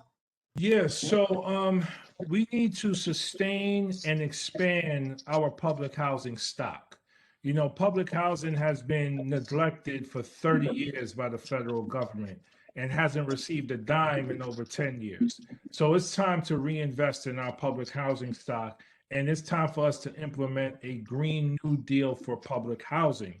So get rid of the asbestos, get rid of the lead paint, get rid of the dependency on fossil fuels, retrofit buildings to be clean, renewable energy storage facilities, and give public housing the money it needs. Now, right now, the president is proposing $30 billion for public housing, for affordable housing. That's not even enough for NYCHA alone. So, you know, I know Senator Schumer and Richie Torres introduced upping that number to $80 billion, which is a lot better. My work with Congresswoman Ocasio-Cortez is looking to bring in about $160 billion to public housing and $1 trillion over 10 years to make sure housing remains public and a commodity and not becomes privatized. See, the problem with many aspects of our economy is we privatize everything and allow those who already got billions and hundreds of billions of dollars to take more wealth from the community. There's certain things that are just public goods. Housing should be a public good. Education should be a public good. Water should be a public good. Healthcare should be a public good. But everything is driven by profit. And when things are driven by profit, those who are most vulnerable suffer. So we have to maintain and grow the public housing stock and make it better in the same way they've done in countries throughout Europe and other parts of the world. Okay, thank you very much. I'm looking forward to you. I hope you're going to be on my call Sunday, but I'll talk to Ashley with regards to that. But thank you. Okay, well, I'll be around. I'm in the district now for another. I'm back. I was in DC for a couple of weeks. I'm back for another couple of weeks. So I'll be around. Okay, thank you. Okay, I have a question from. I see three more, and we're going to close. I see a question from Anthony Reed. So, Anthony. What's going on, my brother? Hello, sir. How's everything? Glasses on. I might look like a little 10 years older, but you know I'm still here. Hey, congratulations, man. And you know, I'm following you. I'm getting your emails and everything. I'm clicking on with you. And I just wanted to share this with you as I shared with the Council Assemblyman. I think that we need to have Spanish as a second language because, you know, we're going to be locked out because they got English as a second language. And most of these jobs is bilingual, you know, so I don't want to be locked out up here in the district because or anywhere else, like, you know, so could we start getting some of those like popping up? So absolutely, Mr. Reed, and what you say is so important, particularly in this moment.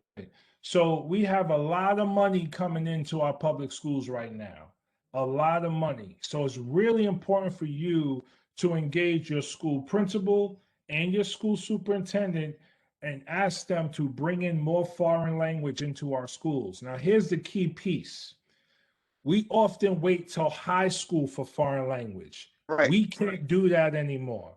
If I had a magic wand, I would implement foreign language in every Head Start program. Because when the child is young, like babies, their brain is much more sensitive to learning foreign languages. If a baby had asked foreign language, let's say they had Spanish and Korean, that baby, by the time they're 5 years old, would be trilingual. They would know 3 languages. Yes. So we're growing the mayor's 3K program. They're adding, I think, 30,000 seats. We need to put pressure on them so they can add foreign language to that program.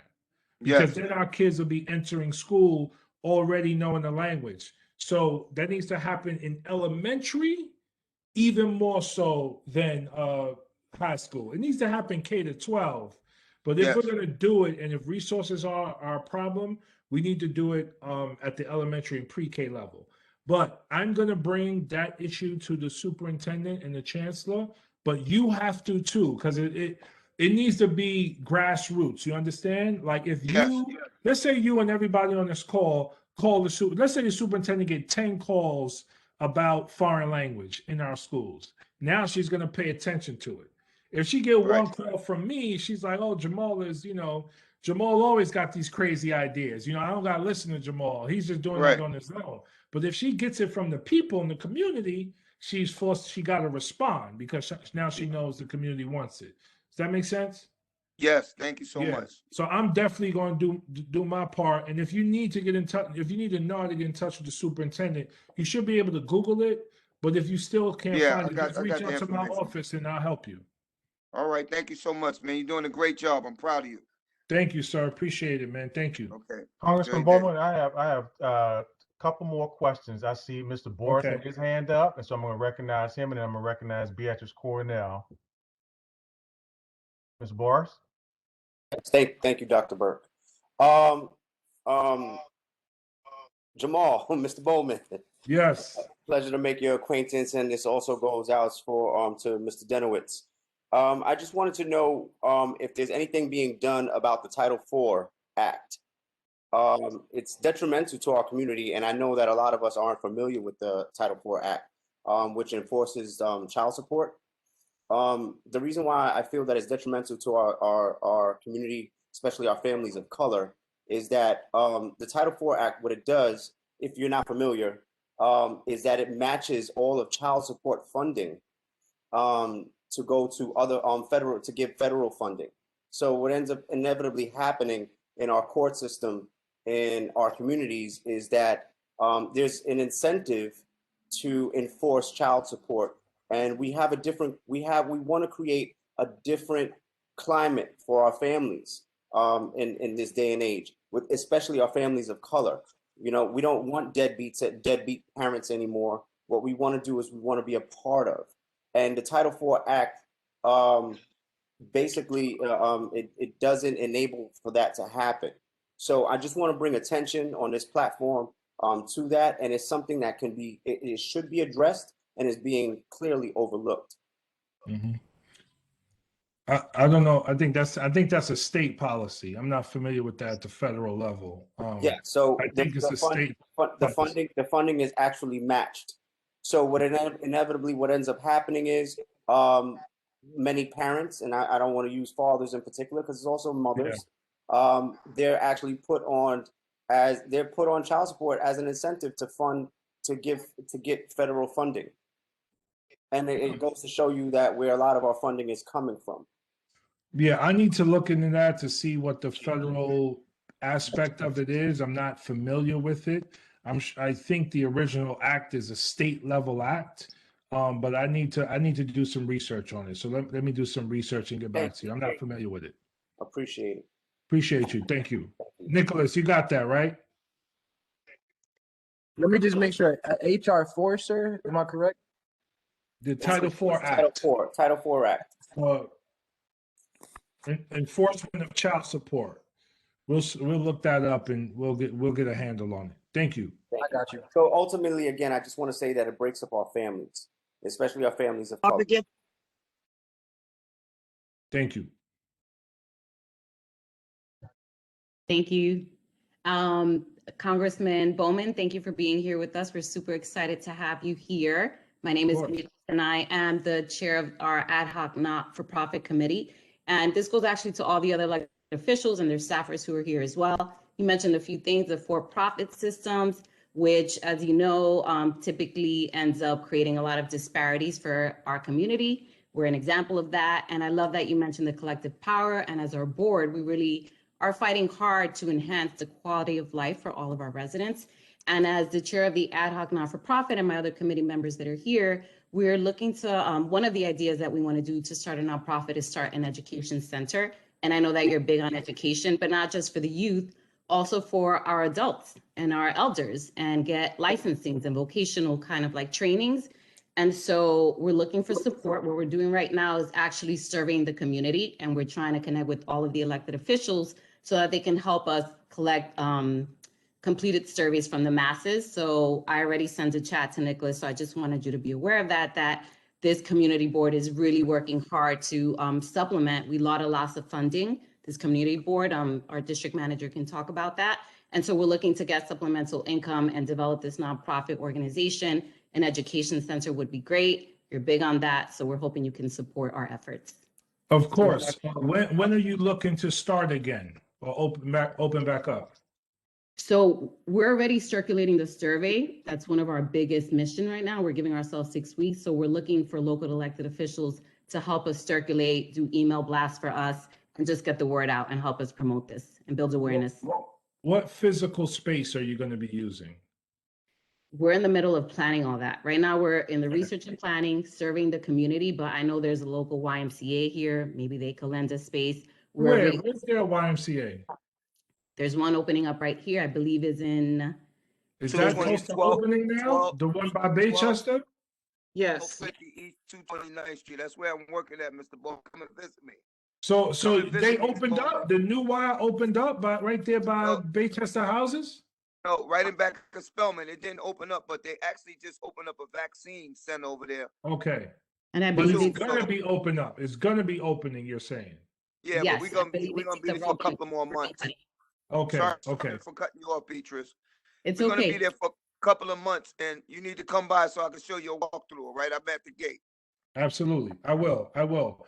Beatrice, what I wanted to say, so when, let's assume that, everyone's vaccinated and in September schools are fully operational. Using a school in the evening and weekends could be an option for this kind of program. Absolutely. That's one thing I wanted to say. The other thing I wanted to say is, I want to reiterate this, there's a lot of money coming into schools and school districts and in the city and the state.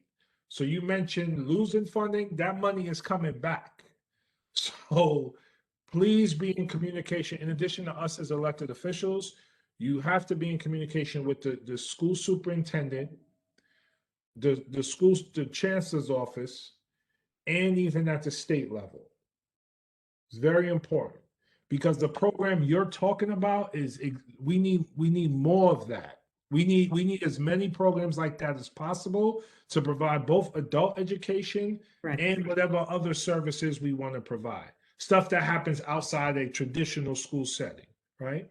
Absolutely. So that's great. I'm very excited. I'm definitely gonna, help you spread the word on that. Did you share it you shared it with the team? I shared it with the team and I just connected with Nicholas. So Okay, him tomorrow will be on that. Thank you so much. No, let's do it. That's really exciting.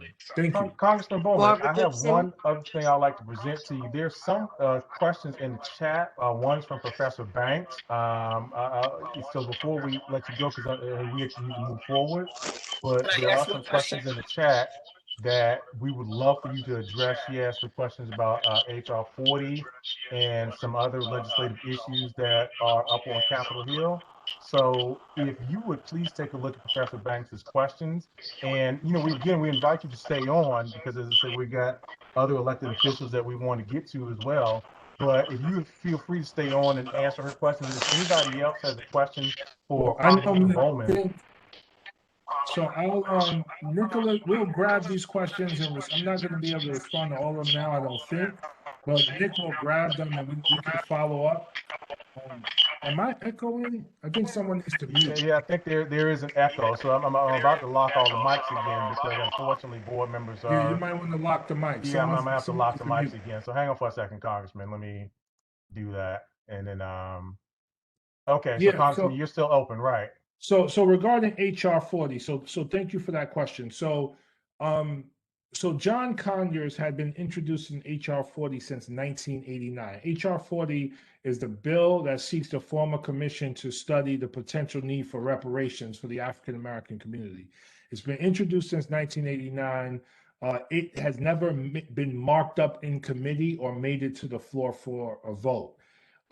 John Conyers passed away, unfortunately, I think a year or two ago, and the bill was picked up by Sheila Jackson Lee, who's probably the hardest working person in Congress. She's a machine. Anyway, through her advocacy and the advocacy of myself and others, and shout out to Jerry Nadler, who's the chair of the Judiciary Committee. He brought HR 40 in for a markup. So it was marked up in committee. Now, just so we know, the process is pretty much like this. Let's say I want to introduce a bill. Anybody can introduce a bill at any time. You introduce a bill and you try to get support for the bill. You get support for the bill is sent to a committee, and then the chair of that committee decides if they want to move forward to have the committee look at the bill and provide amendments to the bill. So Nadler did that. HR 40 has been marked up. They voted on it in committee, and it made it out of committee. So this is a huge deal. It hasn't happened in 32 years since it's been introduced. Now it's going to be brought to the floor for a vote. So if y'all got friends, family, cousins, whomever at different parts of the country, make sure they call their congressperson to support HR 40. So when it comes to the floor for a vote, we can hopefully get it passed in the House, and then we'll see what happens in the Senate. But a lot of very exciting movements with HR 40. This matter of fact, historic movement. It's never moved like this before at any time in history. So, Congressman Bowen, first of all, I would like to thank you. Unfortunately, board members, we can't answer all of the questions because we have so much more to get to.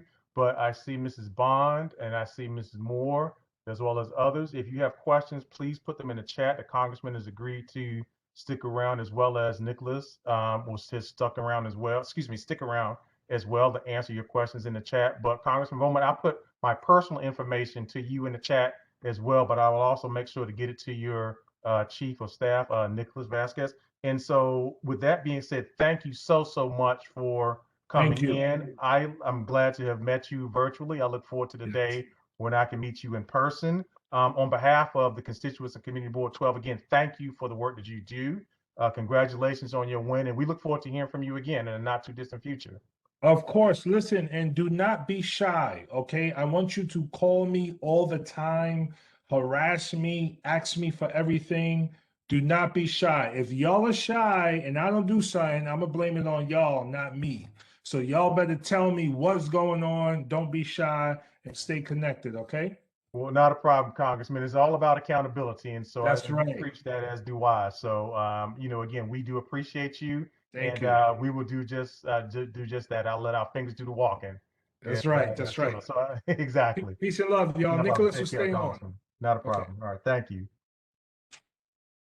Board members and community, that was absolutely fantastic to hear from our congressman. Hopefully you got a lot out of that like I did. And hopefully you found that very, very rewarding. I see everybody smiling, so that's a good thing. So again, thank you, Congressman Bowman, and we look forward to working with you. Next, of course, is Speaker Hasty's office. So I don't know if Mr. Went is on from Speaker Hasty's office. If so, please raise your hand. If anybody's on from Speaker Hasty's office. Yes, no. Okay, let me. No. Okay. Is anybody on from Speaker Hasty's office? Okay. Senator Biaggi, I know I saw somebody here from Senator Biaggi's office, and I want to say I saw Angela here. So Angela, welcome. How are you doing? Hi, everyone. Good evening. Good to see you all. Good to see you, Dr. Burke. That is a tough act to follow after Congressman Bowman spoke a lot of truth, and it was great to hear from him, even for me, who works in another elected official's office. I will be brief. I know that Assemblyman Dinowitz explained the budget in some detail.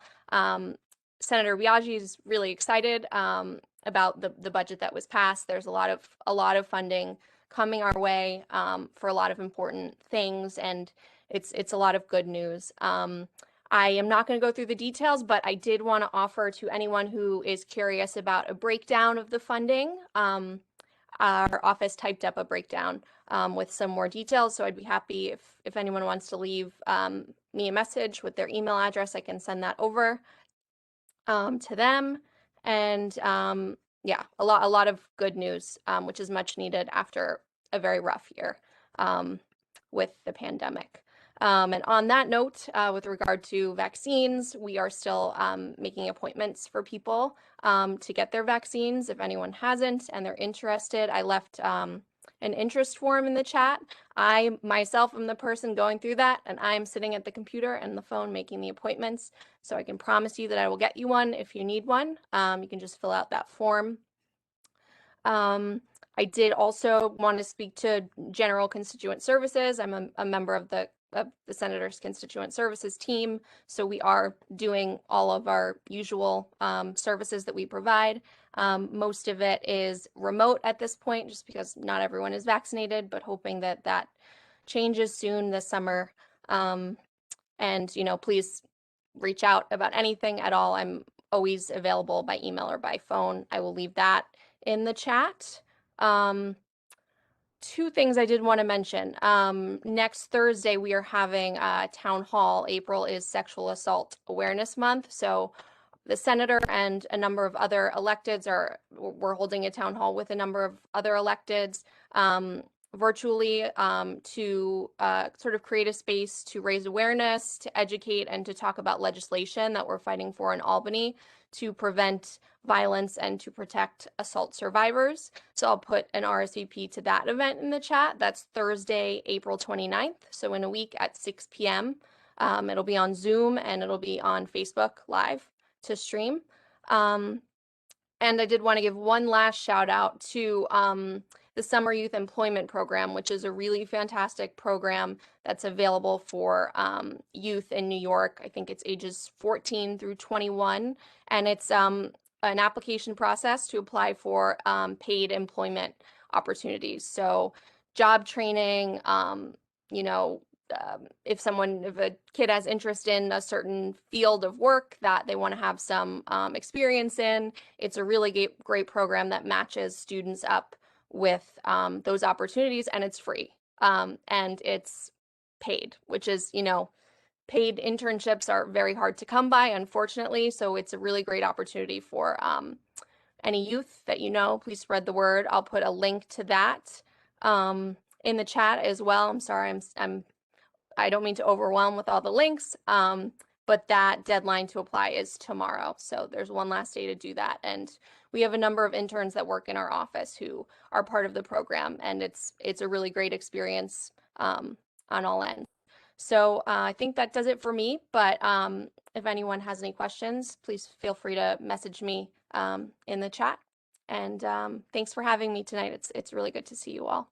Well, you're always welcome, Ms. Conley, and please give Senator Biaggi our best. We love hearing from you, but we love hearing from her when she comes and graces us with her presence. So please give her our best. And as Ms. Conley said, if you have any questions for her or the senator, please address them in the chat, and she will stick around and answer your questions. Okay? Okay. Thank you very, very much. Is anyone here from Senator Bailey's office? Okay, is Ms. Guerrero, anybody here from Senator Bailey's office? Okay. I know that I think I want to say Ms. Diaz is here from DA Clark's office. So Erica, if you could unmute yourself, please, and bring us greetings from the DA. Good evening, everyone. Thank you for having me once again. I sent my information to Dr. Burke earlier. He posted it in the chat. If anyone has any questions or concerns or anything that our office can be of assistance with, please do not hesitate to reach out.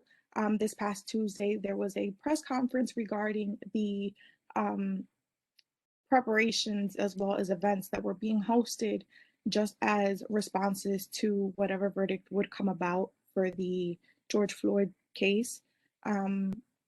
Those events were extremely helpful, especially for the community. There were multiple community organizations that came out and helped different prayer vigils as well as supportive circles for people.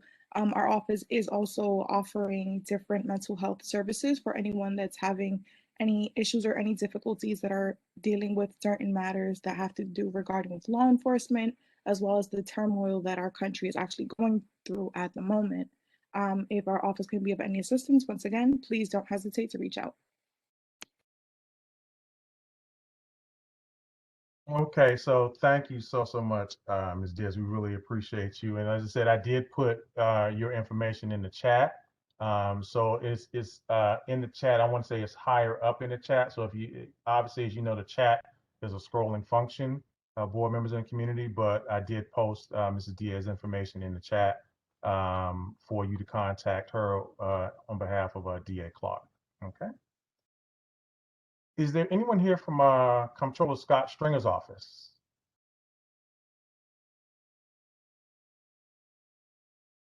Okay. Is there anyone here from the mayor's office?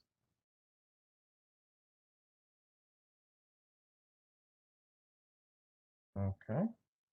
And Manuel Lagares, I do not see him in our meeting this evening. He's normally here from city planning.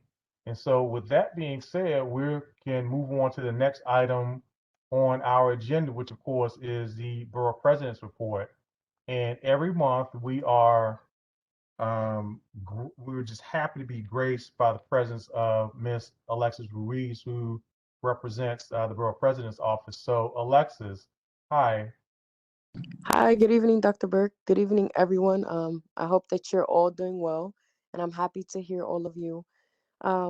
That was a lot of great information that was given, so I'm very excited about that. So just a few things. So community board members who have submitted a reappointment application should continue to serve until they receive a letter from the Borough President's Office regarding their reappointment. The terms of community board members who have chosen not to reapply for a new term ended on March 31st. So I hope that answered a few questions. As for new applicants, you will receive a letter in the mail from the Borough President's Office regarding the appointments in the middle of May. So keep an eye out for that. And if you have any additional questions, you can always email me so that we can touch bases on a one-to-one.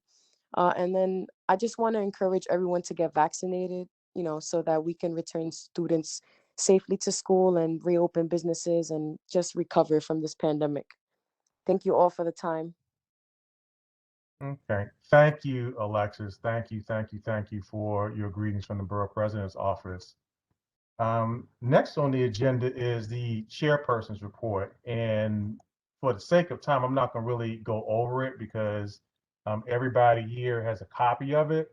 The only thing that I'm going to mention is as far as the Boards of Standard and Appeal hearing, and I'm actually going to let our district manager talk about that. But the only thing I want to comment on that is the following.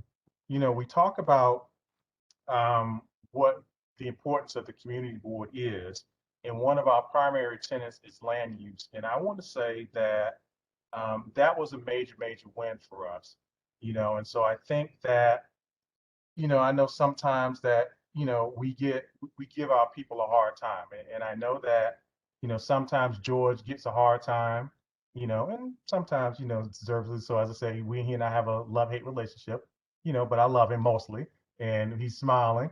But, as I said, and we argue, but we argue as brothers. And so to that end, I really want to thank George in advance for helping me, and along with helping Mr. Stricker and Attorney Singh with this. This was a major win. The same thing with the pear tree storage. As you now know, that is not going to be a storage area. And that was a major win. And unfortunately, we have some losses. I'm not happy about the B&B project, but unfortunately, we lost that, right? And I'm not going to go into a lot of details, but we have some wins and we have some losses. But this is a major win.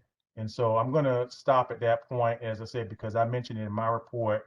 The DM is mentioned in his report, but I asked him to expand upon it in his report. So on that note, I'm going to turn it over to District Manager Joe Suarez.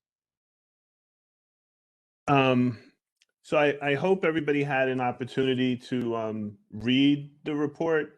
I just wanted to thank everybody.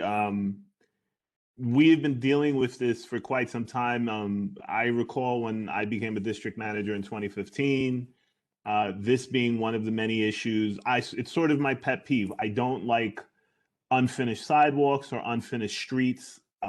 This is the city of New York, and I think we should have passable streets and passable sidewalks. So the idea that we had a company that basically waived their right or that the city waived their right to build a sidewalk, we had to wait 20 years, and that's basically what happened. This was July 7th, the 20-year variance for this one property, 2827 Edson Avenue, which is the retail portion right behind the gas station on Bartow, Edson, and Grace Avenue. They came before the community board, and the community board plays an advisory role. This is important. We work with agencies, and the one place where we don't play an advisory role, but even it's still kind of advisory, is, like the chairman said, our land use issues. So when this issue came up, we wrote a letter, which the commissioner, we had our hearing last week, Monday at 2:30 in the afternoon. And, it was a show of strength for us because we had a number of board members there. I want to thank all of them. I saw Fredo was there, Beatrice was there, Harry Singh was there, our chairman was there. He spoke at the meeting. And the commissioners were cognizant of it. They saw us in there. I mean, they made a comment about it because we were actually the last item on the agenda. And they were like, oh, we have all these people in the waiting room. And they were like, no, they're for the Bronx hearing. Because the other hearings that were before us were in other boroughs. And I think that show of strength and the letter that we sent, which was very detailed, I think it was 2 pages long, it spoke to the issues of the constituents who live on that block and who have had to deal with that for the last 20 years of Grace Avenue not being a through street. I mean, we're still contending with Arno Avenue not being a through street from Grace Avenue to Edson Avenue. But at the hearing, like I said, I was so happy it almost brought a tear to my eye because I really didn't have to say anything. As a community board, we didn't have to say anything. The commissioners basically agreed with everything that we put into our letter. And they even went further. If you're familiar with the area on Bartow and Grace Avenue, there is a brand new church that was just built within the last year. It is a beautiful building. They put iron wrought fences out there. They put flower beds, plantings on the sidewalk. It's a very beautiful situation. And the commissioners were able to see that because they Google Earthed it. And they said, oh, well, the opposite side of the street should look very similar to the church side of the street, which is a win-win for the constituents and the homeowners that live on the other side of Grace and Arno Avenue. There's about 13 private homes that front the storage facility there. And we're meeting next month with the storage facility because the retail portion of that mall and the storage facility portion of that mall are 2 separate lots. So they have 2 separate vacancies. But again, the commissioners, I mean, they hit on all the points. They spoke about a lighting analysis to make sure that there was enough light coming into the private homes. They spoke about not only the flower beds, but mimicking the iron wrought fence. So instead of getting a chain link fence, we're going to get a nice iron wrought fence. They spoke about not seeing a garbage disposal. There is currently one there. If you're familiar with the site, there's a Pizza Hut there. Right across from the Pizza Hut, there's like a chain link fence that looks kind of messed up with a garbage disposal. That's where I guess all the tenants throw their garbage away. The BSA commissioners came back and they said, no, build a concrete structure to hide that structure so that it doesn't look visibly. It's more appealing with a concrete structure. And again, the importance of the lighting situation is because they were going to ask DOT to put in more not traffic lights, street lamps, so that because it's a dark street, or that's what they were trying to tell. So again,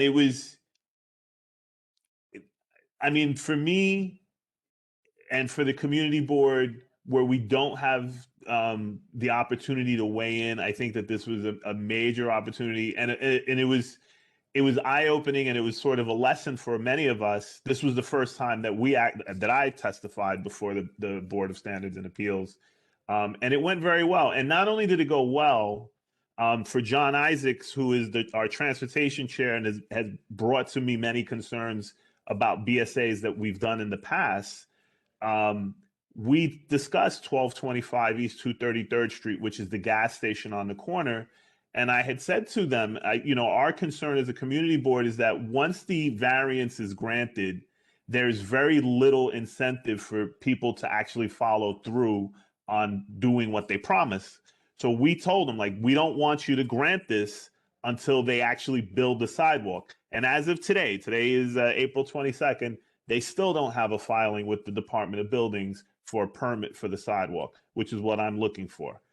But that said, and to my point to John, Commissioner Marjorie Perlmutter is the executive director, or the head. She's not the executive director. She's the head commissioner for the Board of Standards and Appeals.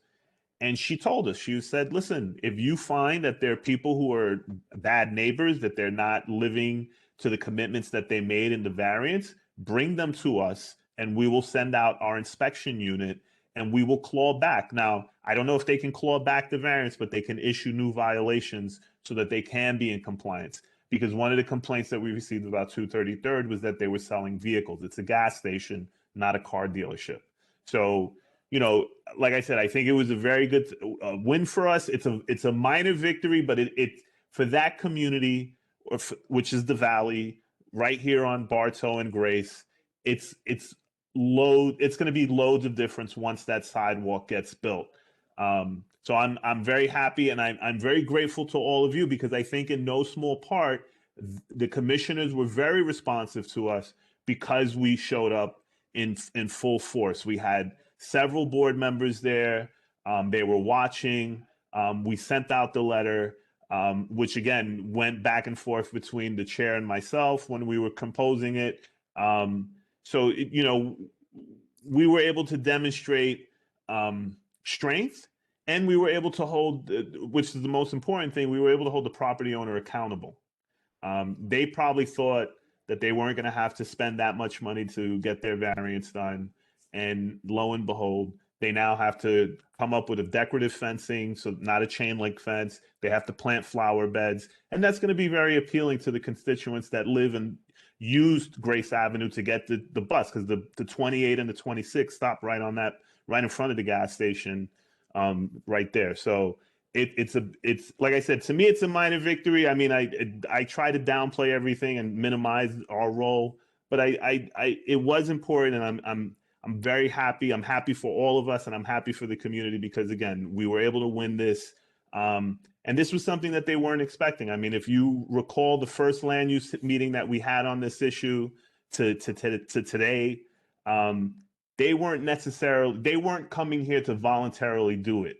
And the fact that we had the backing of the BSA commissioners enforcing them and making sure that they actually follow through on these commitments is a huge thing for us. That's all I have to say. Oh, and I don't know if the chairman's done with his report. We're going to have our meeting with the city on with HPD and city planning.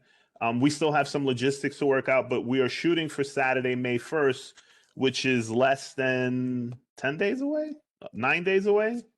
Well, not this Saturday, but the following Saturday. So that's what we're shooting for. I hope to see all of you there. We will be posting this on our Facebook page, our website, everything. We'll be sending out emails.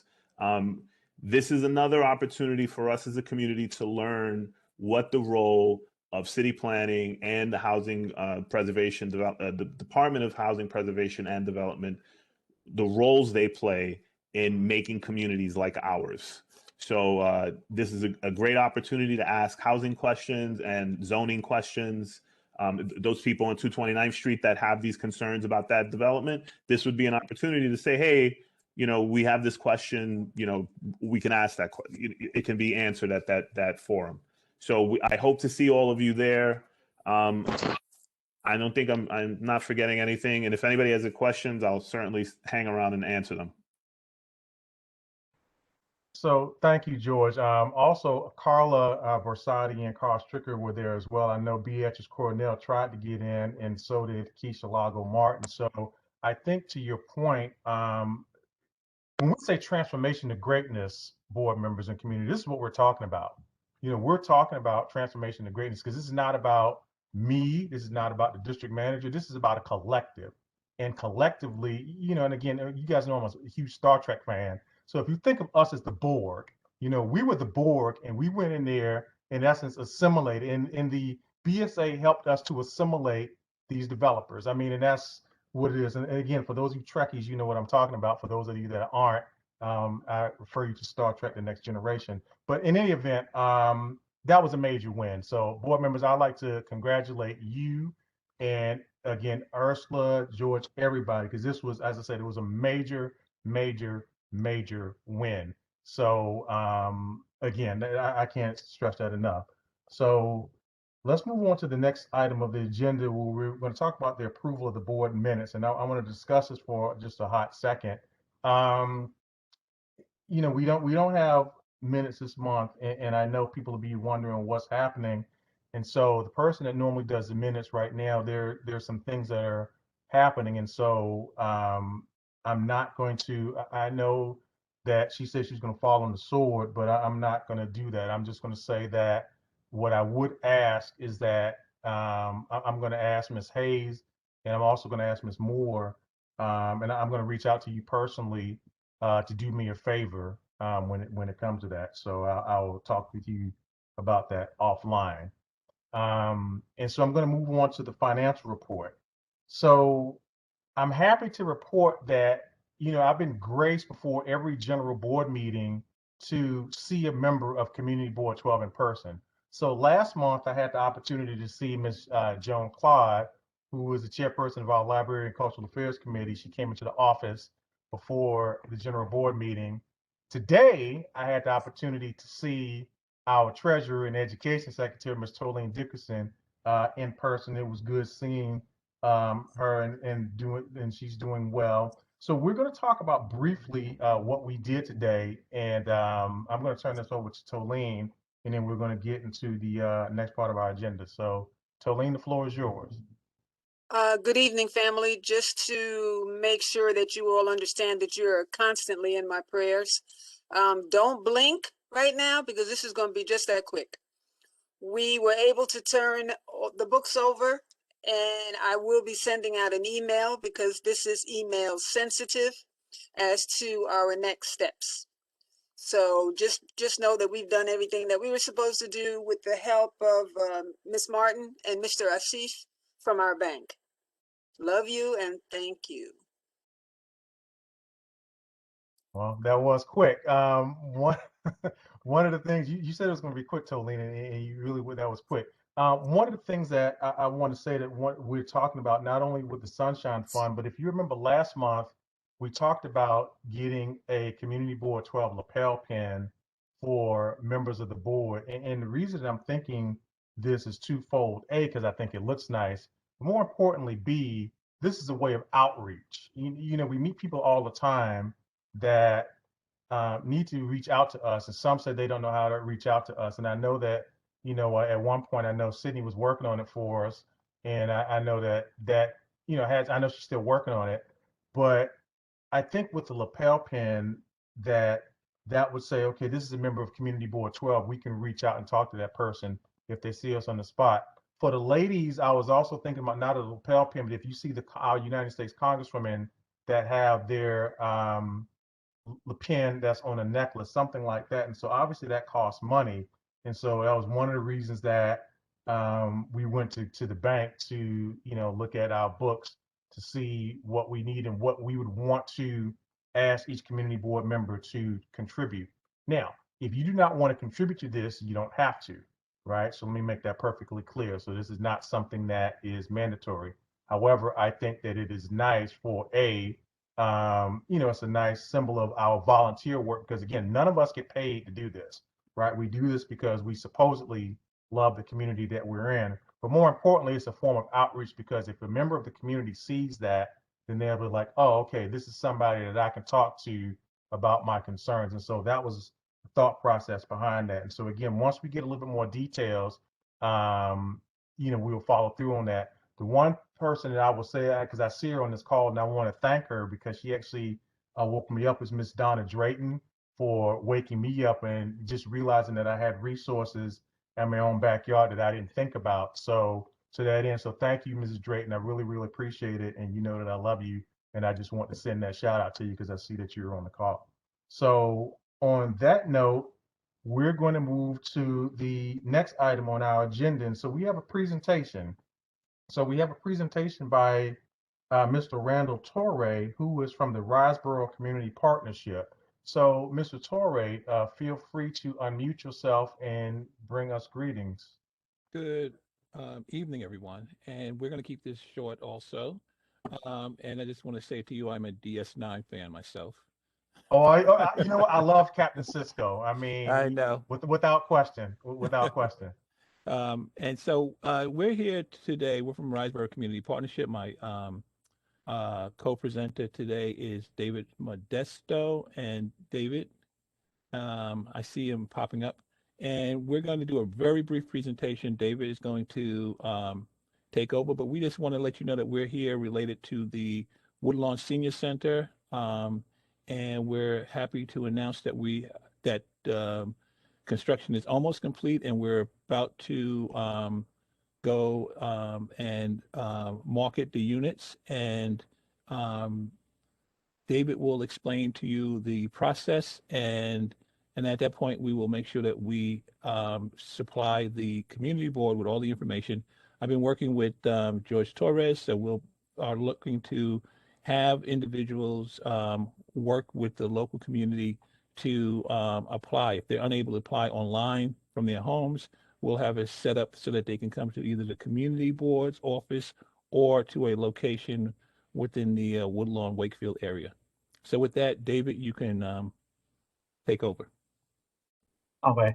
The share content button is blanked out. Is there another way I can share my screen? Mr. Burke, can David share? George can, I think we are, well, we don't want to hold up the this group. David, can you explain the process? Yeah, sure. Yeah, until we figure out the share content button, I'll just briefly run through this. I had a presentation to show you guys, but I guess I'll just let you all, I'll give a brief project overview of Woodlawn Senior Living. It's a 80-unit senior affordable housing building. This is located at 69 East 233rd Street. It's 4 stories, designed to passive house standards. Excuse me, I didn't mean to cut you off, Mr. Modesto. Can you share your screen, please? I think you should be able to share your screen. Yeah, the button was blanked out. Let me see if I can do it. Okay, yeah, you should be able to share your screen. So try it now. Okay.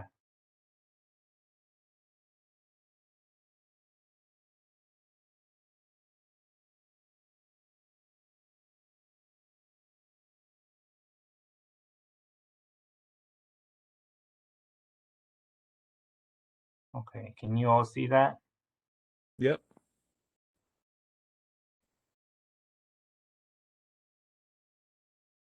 Okay, David, we can see it. Okay.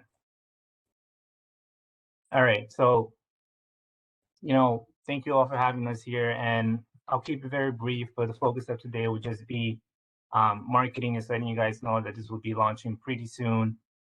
You'll be able to apply via Housing Connect on the Housing Connect website, which a lot of you may be familiar with. You'll be able to apply by mail. So as I was saying earlier, this project is located on 233rd Street, right between Napier Avenue and Oneida Avenue. Here's a little picture of what the property looks like. It's a 4-story building, designed to passive house standards. So, the passive house standard, it's, very energy efficient, as a continuous, envelope that's extremely airtight and helps to save tenant on utility bills. There's also an energy recovery ventilator, which improves the indoor air quality. There's also solar panels on the roof to provide a cleaner energy source to the building. So as you can see from here, these are going to be senior apartments for folks age 62 or older. And it's also a 1-2-bedroom unit for a super. So a total of 80 apartments in this building. 100% of the units will be covered with Section 8 subsidy. So that means that tenants will only have to pay 30% of their income towards rent, and the remainder of the rent will be covered with the Section 8 subsidy. Of these 70 units, we have 59 studios and 21 bedroom units. As I mentioned before, there's that 1-2-bedroom unit for the live-in super. A total of 24 of these units would be set aside for formerly homeless seniors, and there are going to be 55 total units that will be available through the housing lottery. So these 55 units are the ones that I'll be talking about today. So these are the ones that members from the community will be able to apply to. Also, in these 79 units, there are 2 units that have been modified to assist folks who are hearing and visual impaired, and 3 units for mobility impaired folks. Some of the amenities, include 11 parking spaces. There are, 2 elevators, a laundry room. We also have package room for deliveries for tenants. There's also 2 community rooms. So another aspect of this project is a social service component of it. So we will have social services on staff, and all the units or all the tenants will have access to the social services, but specifically these 24 formerly homeless seniors will receive individualized support and case management. There'll be recreational and educational programs for these tenants as well. So currently the building is approximately 95% complete, and we do anticipate that the project will reach 100% completion some point next month in May. So we're working with HPD to launch this housing lottery as soon as possible, which I also expect will launch in the month of May. So some other things for the community to I guess be aware of is that the building will be looking to hire 1 super and 1 porter. So our management team is currently working to finalize those job postings. But once those job postings are available, we will be sharing those with the community board and the district manager, so that those members of the community who are interested can apply for those jobs. And the maintenance staff are typically part of the 32BA union. So, since we have the social service component as well, we do expect that there will be a need for social service staff.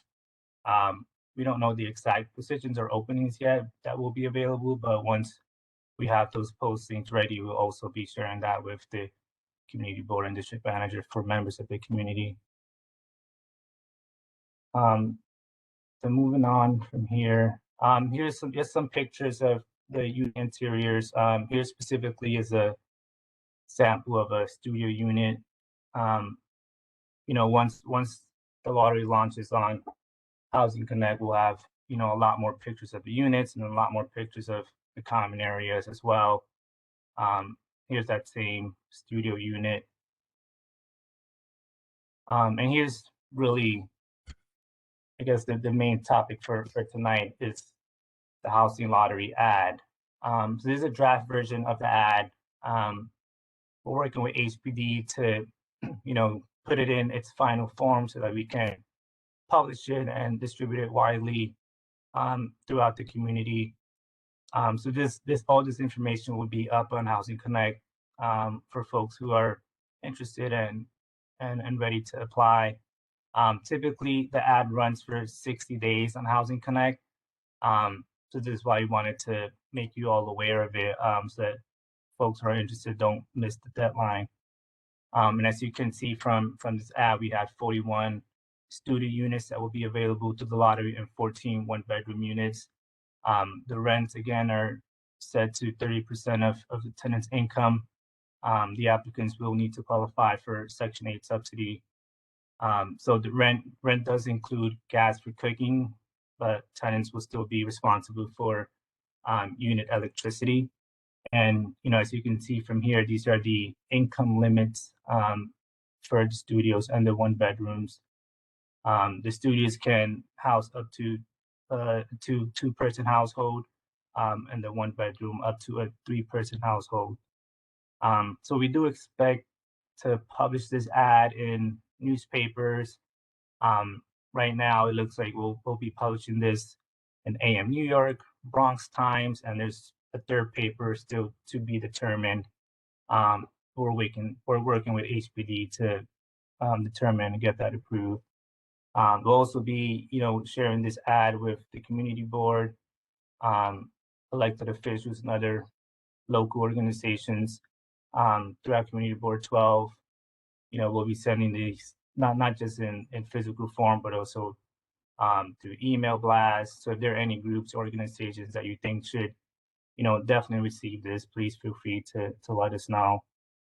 And once again, one thing to know is that, the households must have one household member that is 62 years of age or older in order to qualify for these 55 units. Here's just the second half of the ad. It just contains a little bit more instructions of how to apply. As mentioned before, you can apply online via the Housing Connect website once this goes live, which we expect to go live in May. Another way to apply for folks who wish to do this via paper is to just send a self-addressed envelope to Woodlawn Senior Living, care of 217 Wyckoff, which is our office location in Brooklyn. So we'll make sure that folks get a copy of this slide, or we can share this more publicly to everyone else. And we do encourage folks to just submit one application. Folks who submit duplicate applications do risk being disqualified. As mentioned, this typically runs for 60 days. So, the deadline will fall sometime in July. So we do expect folks to kind of keep an eye out if this is of interest to you. And we're since this is a senior housing building, as Randall mentioned, we will be working with the community board and district manager to identify someone who, will be able to help filling out these housing applications for those who need assistance.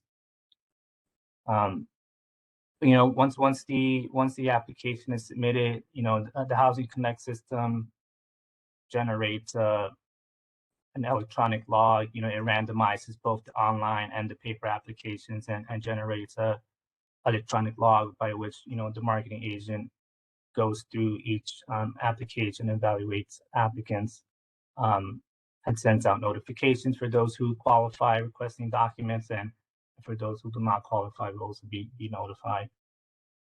Okay, so Mr. Modesto, I'm going to have to speed you along. So we got about what, one more slide? This is the last slide. Okay.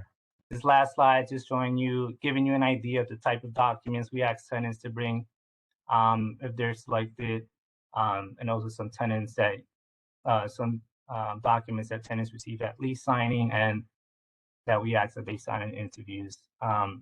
Typically, you have 10 days to provide this information once you're notified of your selection.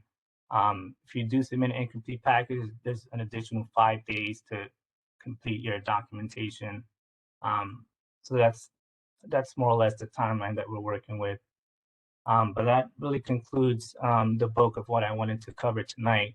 Once again, you can apply via the Housing Connect website or by mail. I can definitely share this presentation for the community board to distribute.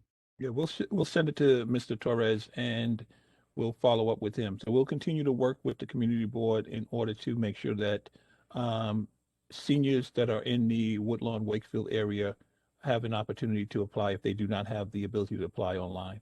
And with that, Mr. Burke, we'd like to thank you very much for your time. Well, not a problem. You got one question. I see where Mr. Alfredo Figueroa has a question that he would like to ask you. So, Alfredo. Absolutely. Hey guys, can you guys hear me? Yes, we can. First, thank you for this presentation. I just want to give a compliment, if that's okay, Dr. Burke. Yes, I was muted. Yes, okay. You can. Yes. All right. This building, it's a beautiful building. The design is awesome. Thank you. I know the contractor that built it. It's a good friend of mine. He does really good work.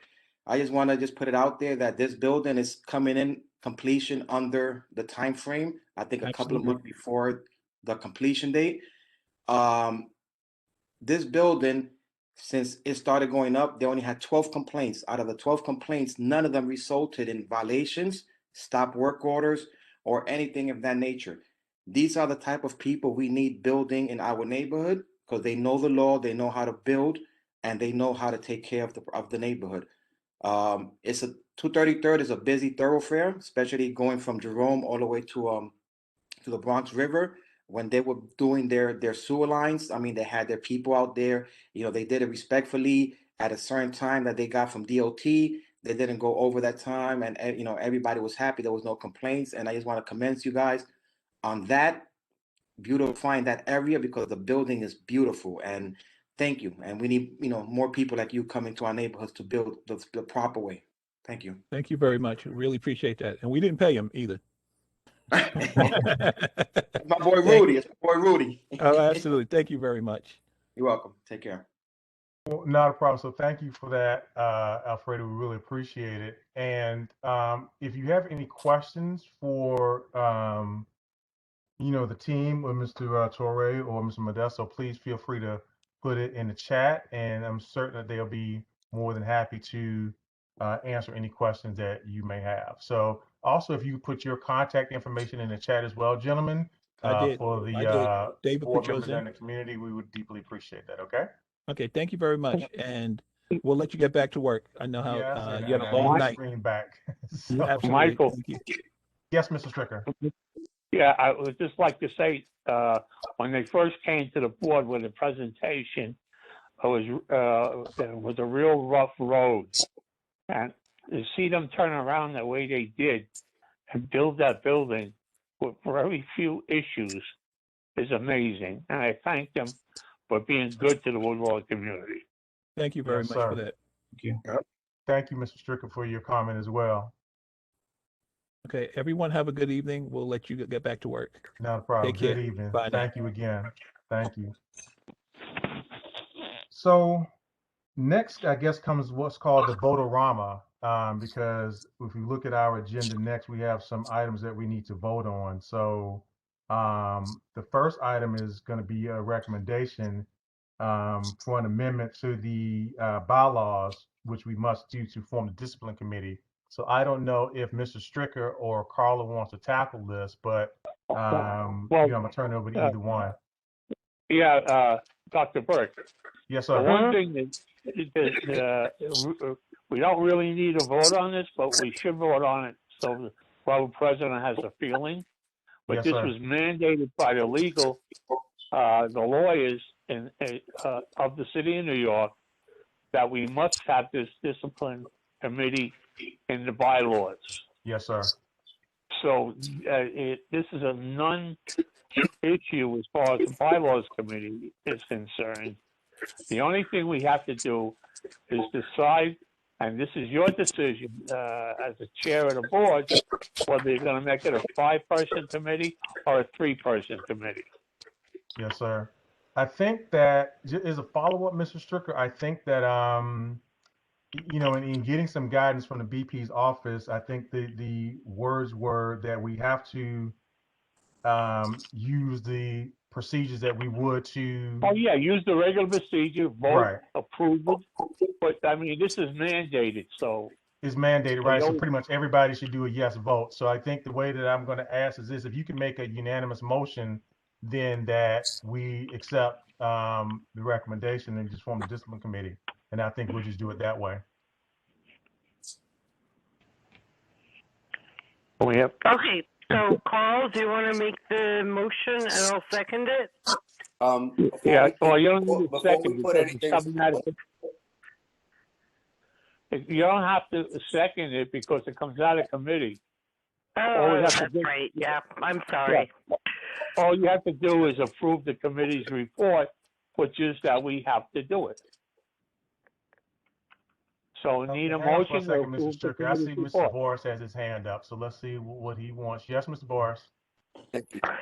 I just wanted to clarify. So once this committee is put into place, does it fall under the jurisdictions of the bylaws that we currently have? Because then that would inevitably create a conflict of interest potentially. I do feel that we do need a discipline committee, but at this time there may be a potential conflict of interest. In what way? There is no, that's not relevant to the vote. It is relevant because the matter of question that the matter of question is our chairman, Dr. Burke. The key is Dr. Burke is mandated by the bylaws. Okay, hang on for a second, Mr. Stricker. Hang on, Mr. Stricker. I see Ursula's got her hand up, so I think let me just say something right quick. You need to be very careful with what you say in this meeting. So let me just say that. So hang on, Mr. Stricker. So Ursula, you got your hand up.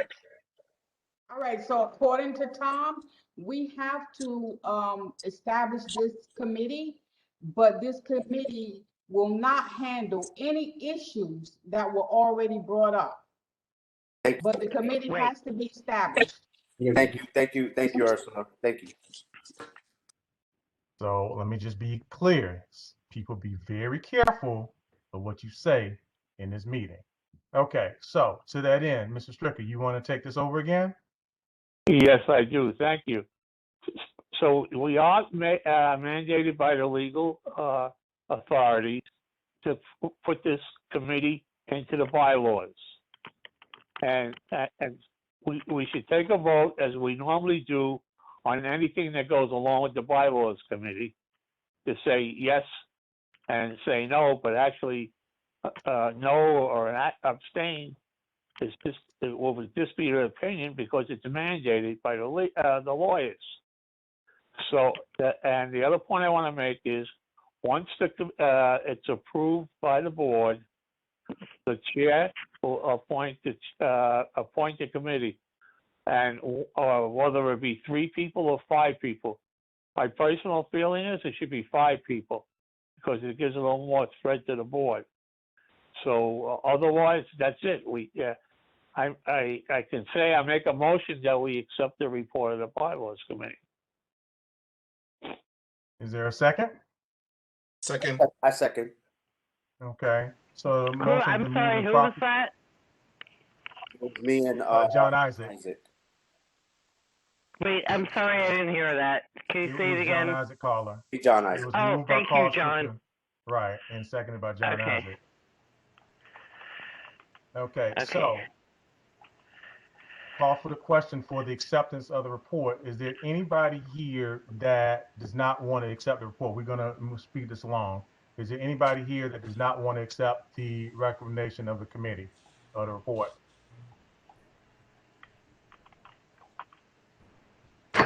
Without objection, so ordered. So that passes. So now the question then becomes.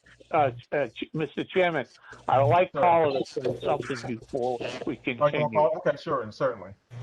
Go ahead, Carla. Yeah, wait, I'm sorry. I missed some of that. There's a lot of interference on the line. Can someone please repeat that? It was unanimously approved by the board. Are you there, Carla? I know. I'm sorry. I still couldn't hear that. So we're just voting right now on accepting. It's been voted.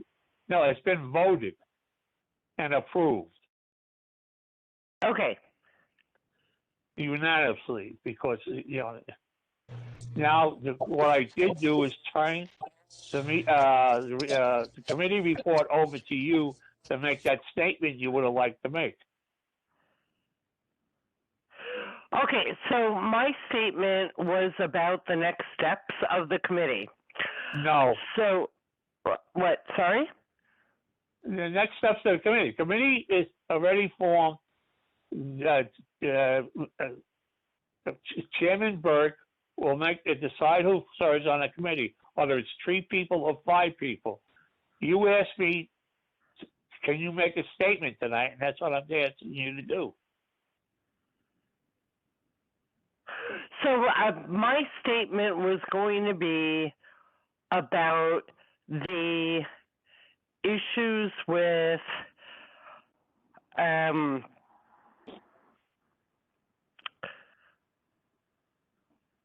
you were going to make a statement about Joe Cloud.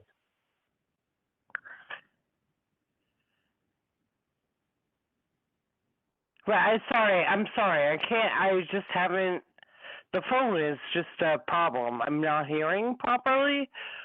So my statement was about bylaws committee current status. Is that what you're asking me about?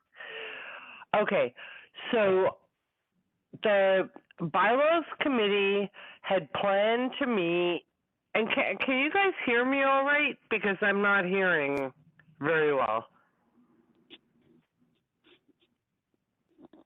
Carla, we can hear you, Carla. I hear you well.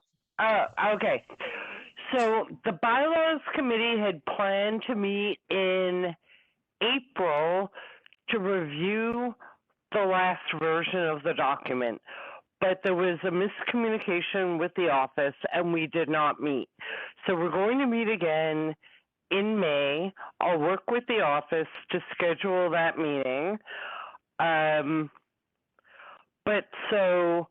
want to do a shout out to Ms. Joan Claude, who helped with the final revision of the document.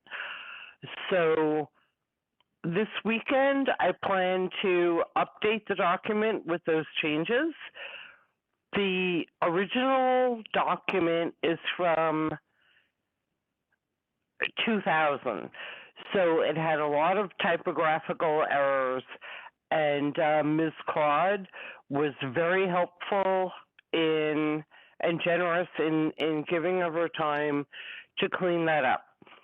So we're going to clean that all up, send it out again to the committee, but all the changes, other than grammatical, typographical errors, were already voted on. So we don't need another vote on the entire document. We just need to produce a nice, clean document. So that's my update. Carl, was there anything else you wanted me to say? No, that's what we discussed. Thank you very much. Right. And that's the end of the bylaws committee report tonight. Okay, so thank you very, very much, Mr. Stricker. We appreciate you, you and the work that you and Ms. Bersati do. So pretty much we now have the discipline committee in effect.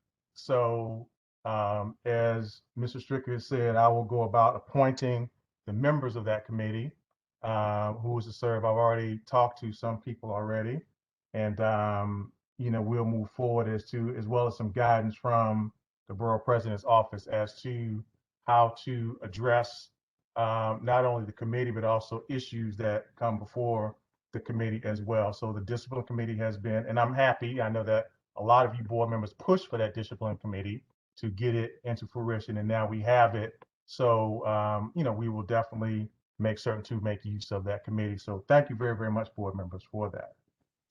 So let's take care of some old business and then we will be done. I'm looking at the time and we're running a little long than we normally would, but obviously, with the congressman coming in, giving us some great information, hopefully that's okay, but I'm gonna try to get through this as quickly as possible. So for board members, for those that were aware, the the Transportation Committee had a joint meeting with the Economic Development meeting and committee back, I want to say on April the 8th. And so I just want to share my screen, and I'm hoping that this is sharing right quick. And okay, this is not it. And I'm trying to find it. And this is, here we go. Yes. So what this is, of course, this is that meeting. So everybody had a copy of this. So I'm not going to go through this entire presentation because, again, I know that Ursula sent this out to everyone, but this is a, for those committee members, not, excuse me, for those community members that do not have a copy of this, feel free to contact Miss Ursula Green and she can get this out to you. So what I'm just doing is very quickly, I am strolling through the presentation that was given by the New York City Department of Transportation. Now, it was not voted on at the Transportation Committee meeting for a couple of reasons. A, we were waiting on the a report from the FDNY, and we were able to get that back. And of course, they didn't offer any objections to that. So with that being said, I want to turn this over to our second vice chair and chair of the Transportation Committee, Mr. John Isaac, to have him talk about this briefly and then call for the vote, because we have to vote on this because they want to start on this project next month. So we have to have a vote on it tonight. So, Mr. Isaac? Good evening, everyone. It's ironic that today is Earth Day and we're discussing this project. Again, the Economic Development and the Transportation Committee had a joint meeting to discuss the improvements or safety improvements on White Plains Road from 226th Street to Burke Avenue. You know, in our community or in the whole United States right now, we're trying to move away from fossil fuels to reduce our carbon footprint. So part of the improvements on White Plains Road, they're planning to install bike lanes along, which will be along the curb. And biking is actually a good way to promote good health and fitness, and it will increase our mobility for those who cannot afford major transportation in our district. Essentially, White Plains Road is a Vision Zero road, and from 2018 until 2020, there were 411 accidents on White Plains Road. So this improvements will actually help improve the intersections and make it safer for us on White Plains Road. So I endorse it, and I'm asking the board members to approve this proposal by DOT. Okay, so thank you very, very much, Mr. Isaac. I appreciate that. Mrs. Benitez, since you on, I know we're going to call the roll soon for the vote, but since you were chair of the Economic Development Committee, now unfortunately we really didn't get the economic development piece, but I still want you to speak on it since you were there and what you would recommend. As far as I'm concerned, it's a good idea to have the safety lanes, and we'll see how it works. I really don't have too much to say about the, since I don't ride bikes or anything.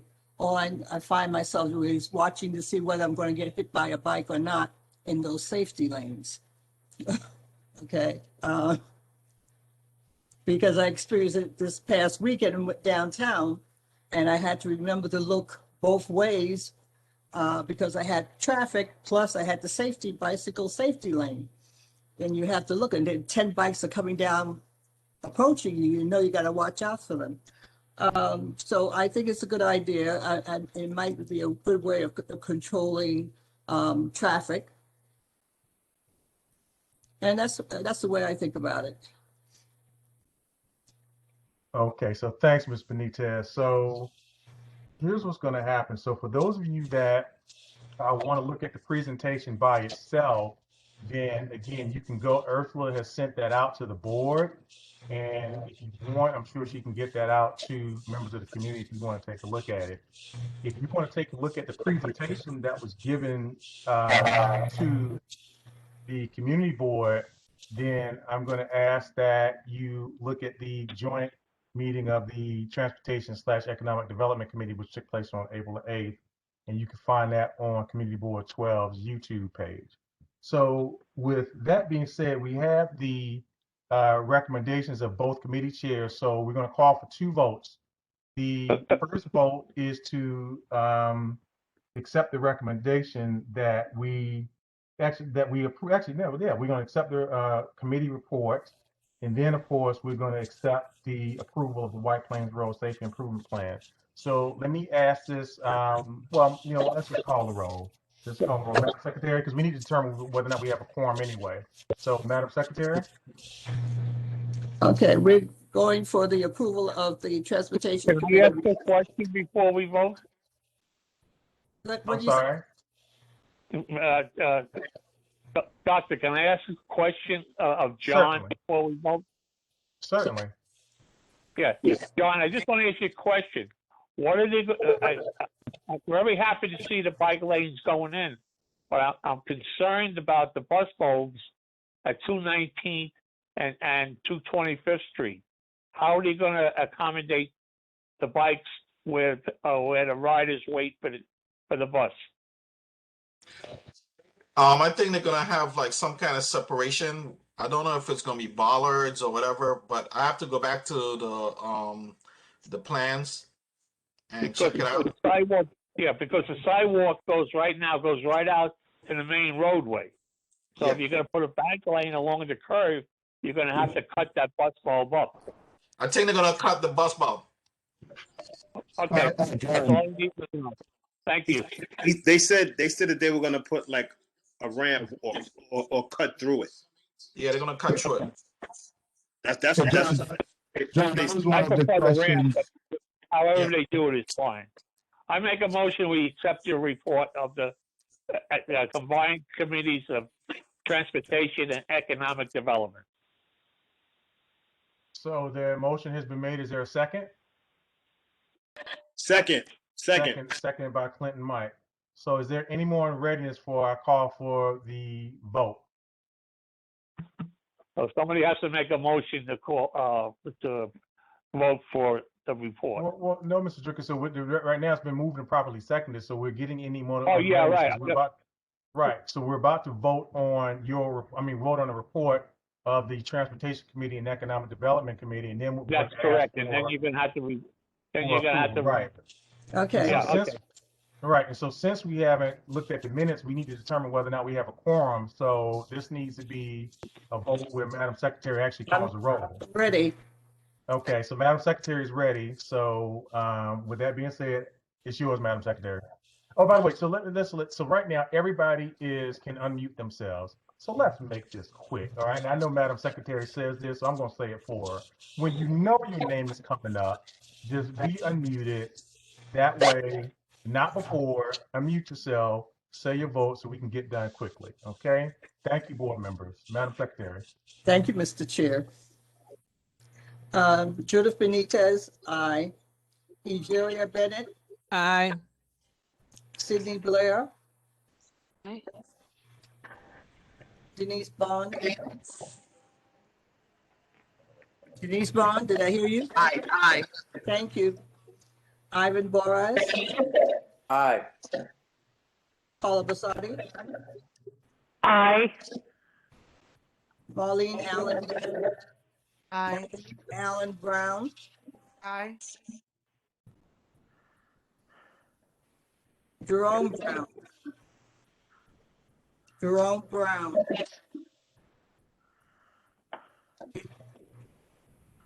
Jerome Brown. Victor Brown. Aye. Deacon Brown. Aye. Jerome Brown. Aye. Thank you. Norbert Ryan. Norbert Ryan.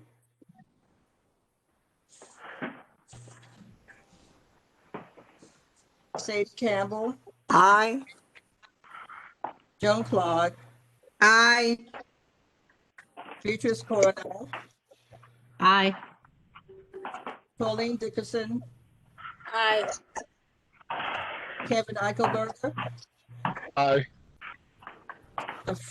Alfredo Figueroa, Aye. Barbara Gibson,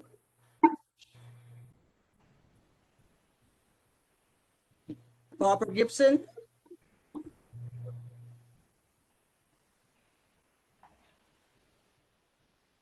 Johnny Goff, Aye.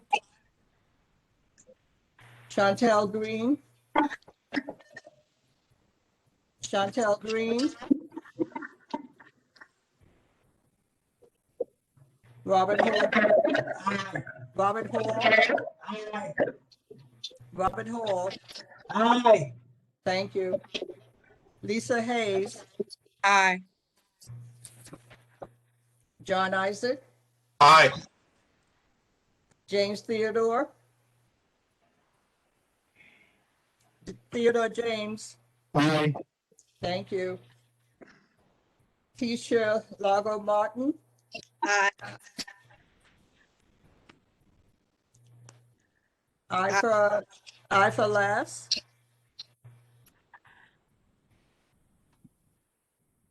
Paul Lanzano, Aye.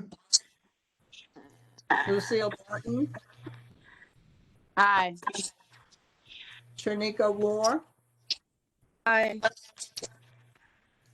Clinton Mike, Aye. Carmen Ortiz, Frank Porter, Frank Porter, He said aye, Ms. Benitez. thank you. Claudia Powell, Claudia Powell, Anthony Reed, Aye. Dr. Dina Mott Robbins, Aye. Harry Singh is excused. Carl Stricker, Aye. the ayes have it. Norbert Bryan,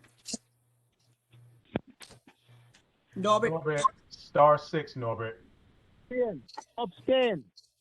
you abstain? Yes. Thank you. And Claudia Madam Powell. Secretary, I just want to make sure you got Jerome Brown. Yes, we got you as Yes, I aye. have Mr. Brown. I have you. Okay, thank you, Dr. Burke.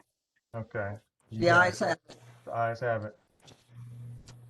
So the reports have been accepted. Now, here's the question. Does anybody want to change their vote? Because now we're voting on the approval of the White Plains Road plan. So to that end, is there anybody that wants to change? Need a motion. Yep. Okay, I'm trying to speed it along, but okay. So you want to make the motion, Mr. Can't Stricker? speed it along because it's illegal. Okay, I got you, Mr. Stricker. I make a motion that we vote in favor of the committee's recommendation. I second. Okay, so the motion has been moved. Is there a second? I second. Ivan Boris. All right, it's been seconded by Mr. Boris. Call the Any question. other unreadiness? Call the question. Call the question. All those in favor signify by saying aye. Norbert Bryan. Aye. Aye. Aye. You want to call the roll, Madam Secretary? I had one question. Norbert Bryan. Oh, Norbert. Are you abstaining or are you voting? Yay or nay? Star 6, Norbert.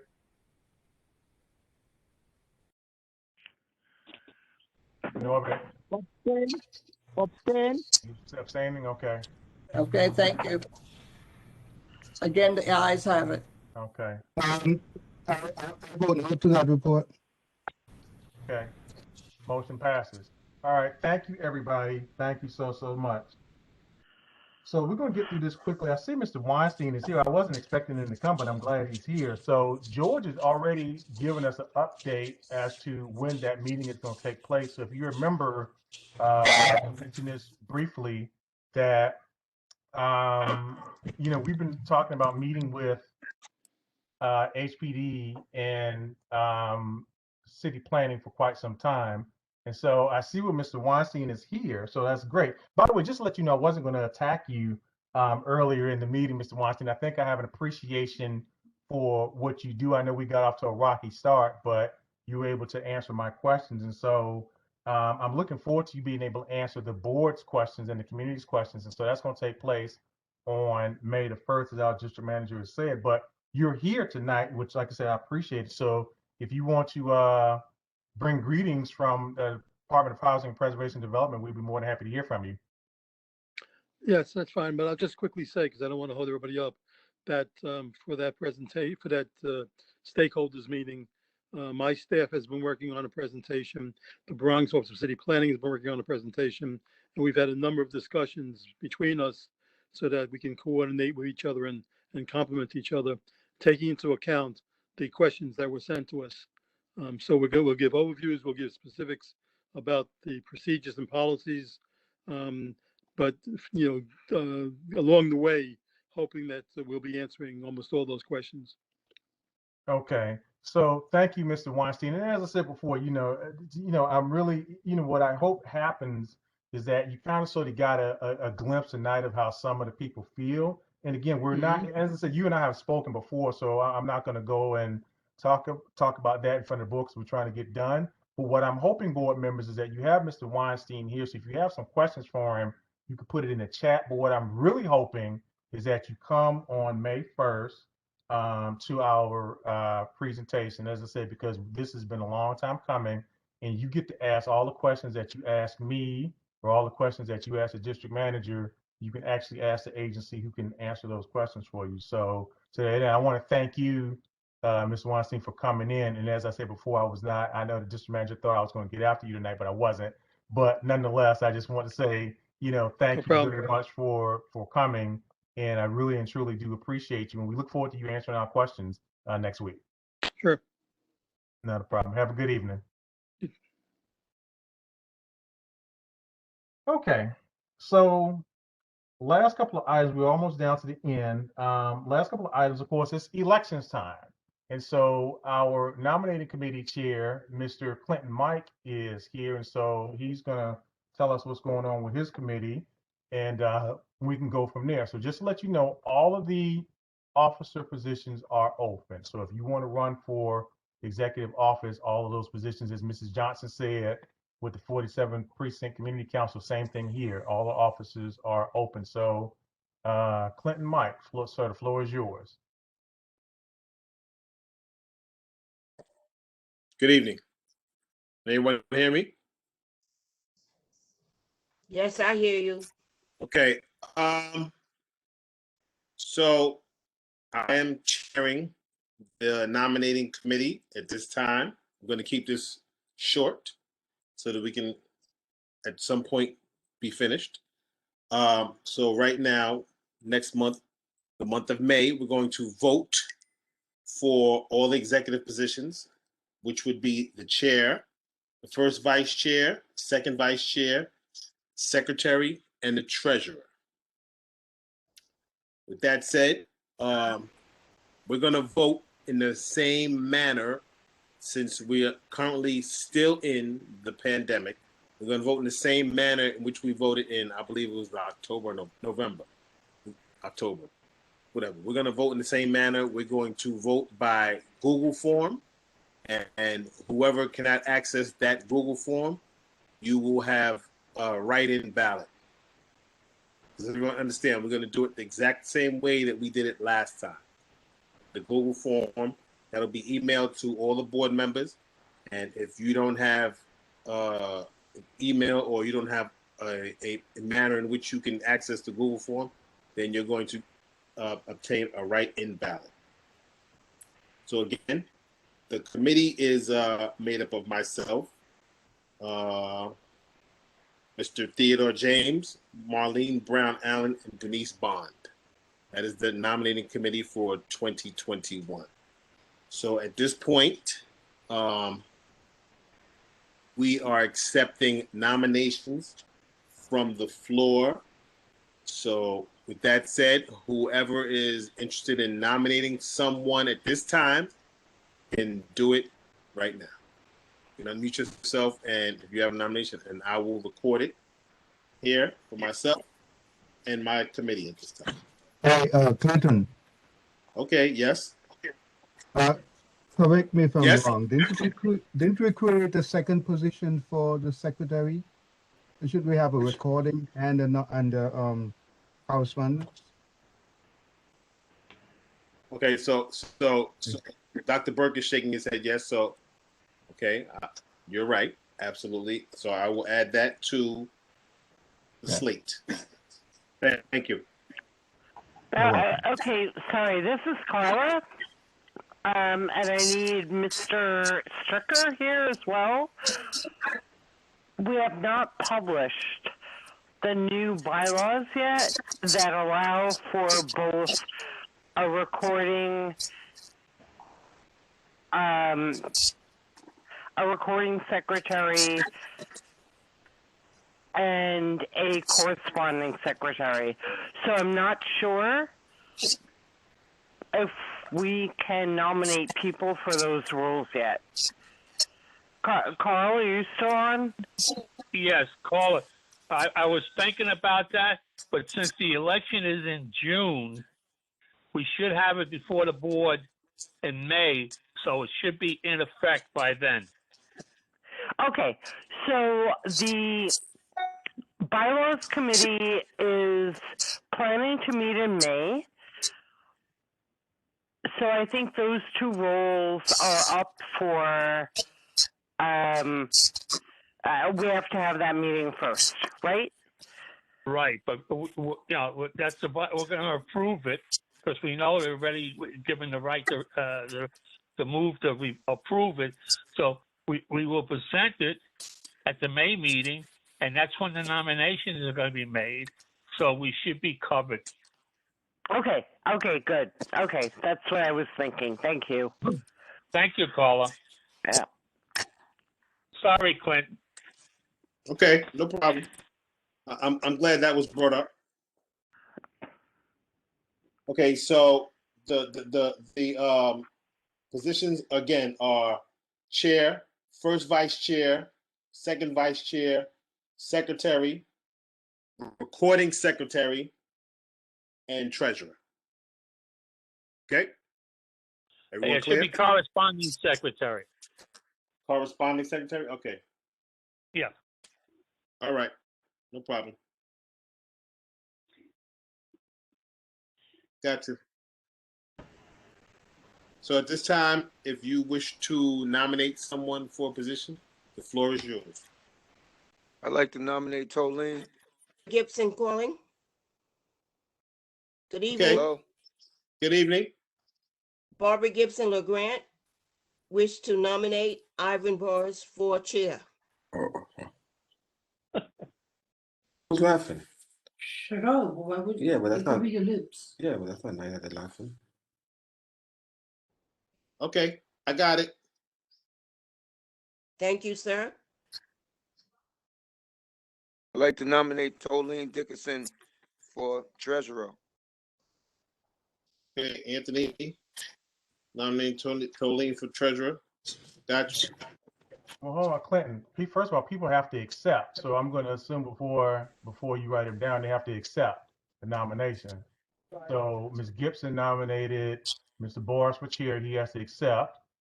Mr. Reed nominated Ms. Dickinson for treasurer. She has to accept. And anything else. So that has to go first.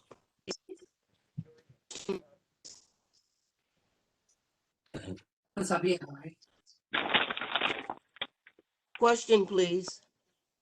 Okay, question. What's your question? Aren't you supposed to stay single? Right now, it's all about the chair. Isn't that procedure? First chair, then vice chair, then you go on to the next.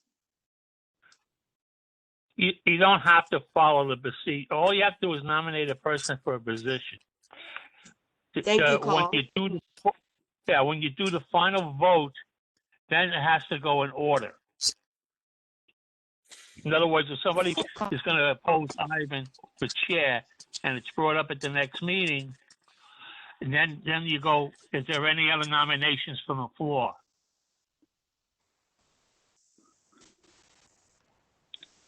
Is that clarified? Thank you, Carl. Hello?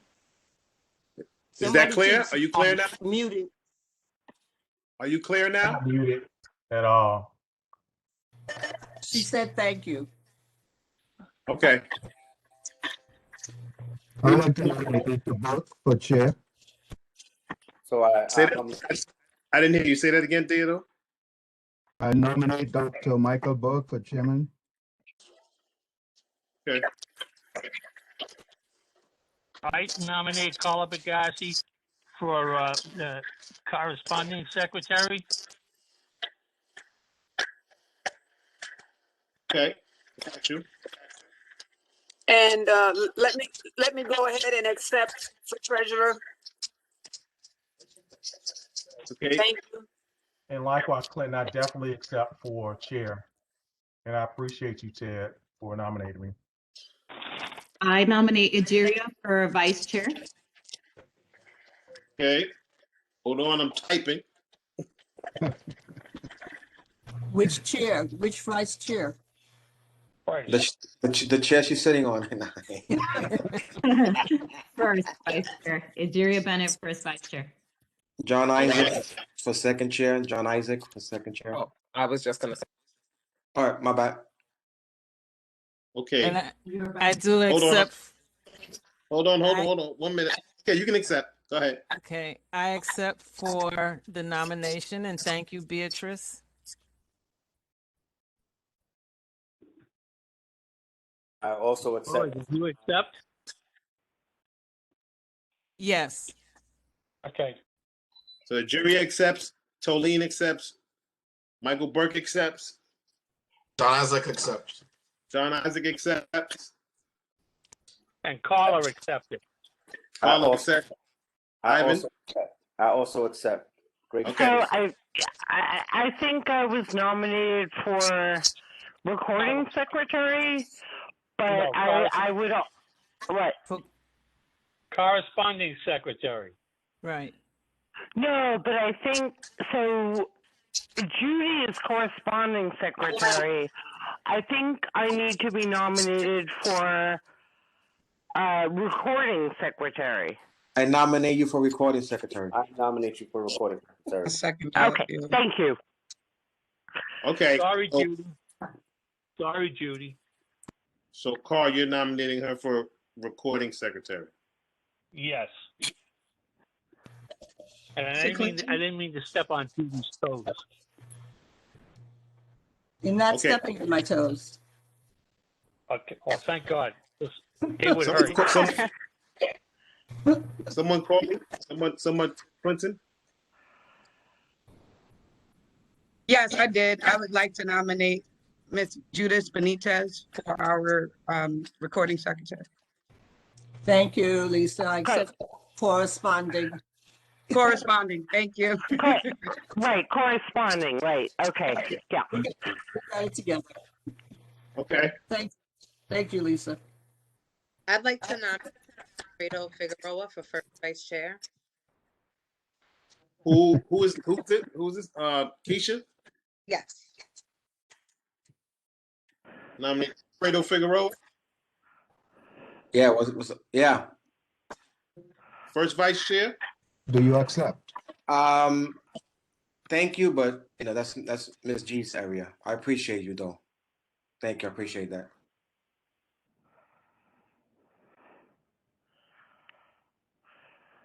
I just want to say one thing. I appreciate you, not accepting with that comment. But I think that,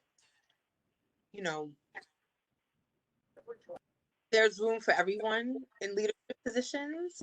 And I just want to, and not for you to feel like a role for someone that you definitely I appreciate you. powerfully, but I hear you. Thank you though. I appreciate it. Mr. Chairman, I have to sign off because my phone is dying. Yeah, we're almost done. We're I'll almost try to done. keep it. I'll try to keep it going. Not a problem, Mr. Stricker. So we're almost done. So we're getting to the point in the meeting where, and this is really paining me, and I've really been having consternation about this, but, it's Can I just say one thing? Oh, Let sure. me just clear up. I want to make sure I got all the acceptances.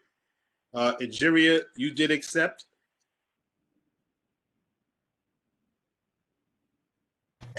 I think she did on my. Yes, I did. Okay. And Alfredo nominated John, and John, you accepted, right? Sure. And Judith Benitez accepted, right? Yes, sir. Okay. All right, I got everything. I'm good. Thank you. Okay, so next Okay, month. good. Thank you. Yeah. So what we're going to do is we will have everything in place, and as I say, we're not going to, like I said, the nominating committee chair will let us know whether or not he wants us to make statements as to why we think we will be the best person for the job, and so forth and so on. And then board members, it'll be up to you to decide who you want as your next chair, who you want as your next first vice chair, second vice chair, both recording and correspondence secretaries, as well as treasurer. Okay. I would like to make one last nomination. Okay, waiting. I want to nominate myself for first vice chair.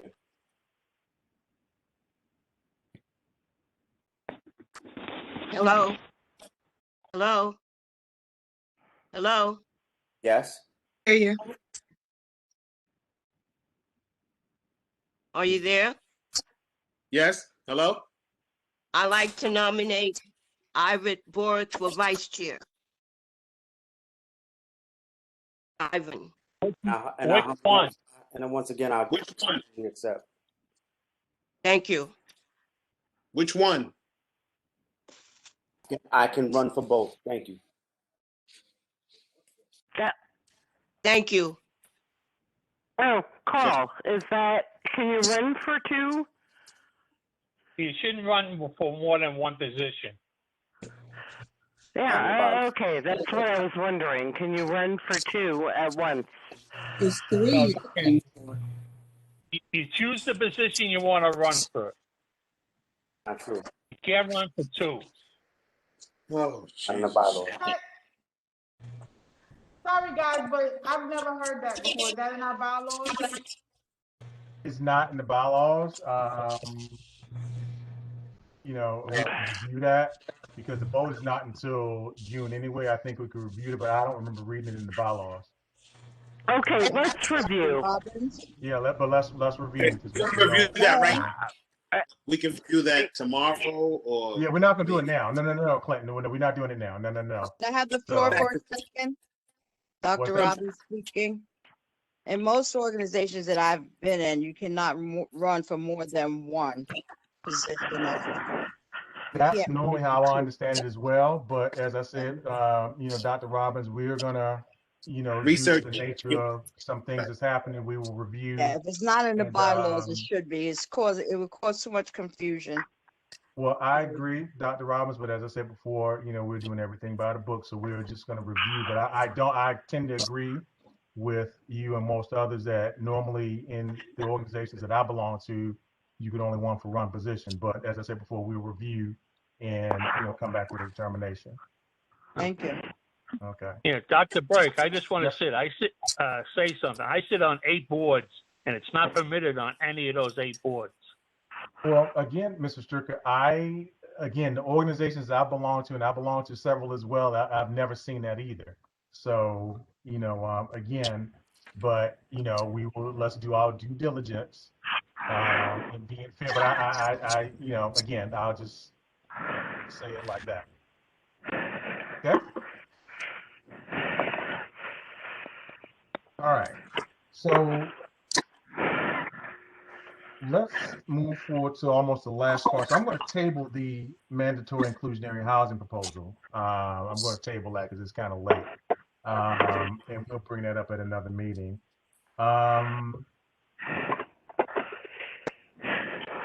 Excuse me. never I just vote. wanted to say, I believe that Miss Alexis from the Borough President's office responded in the chat. Oh, did she? Okay, what did she say? She said one person can run for more than Yes, one I see that. position Yes, unless your unless your bylaws bylaws state state different. different. And so that's why I said, Mrs. Bond, we need to review the bylaws because I don't think that's in there, but I will double check to see because if the bylaws doesn't state that, then so be it. We can, Mr. Boris, if he wants to run for chair and he wants to run for first vice chair, he can. If if the bylaws, so that's why I said we need to review the bylaws first. And that's why if you've noticed, Mrs. Bond, I've been proceeding with caution, right? So just to make certain that we have Absolutely. I all just our wanted to bases. bring to your attention that Alexis responded. That's all. Well, Mrs. Bonner, that's why you're parks chair because I We appreciate you and you're thorough.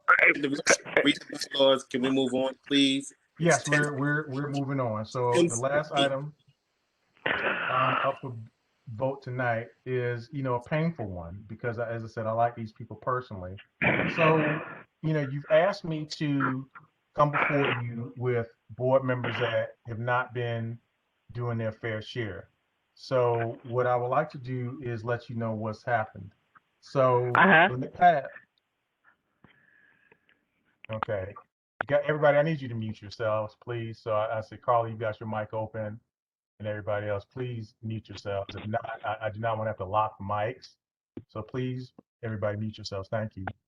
So what we've done is as you know, I tried to call all the people that were on the list tonight, right? So I tried to call everybody, right?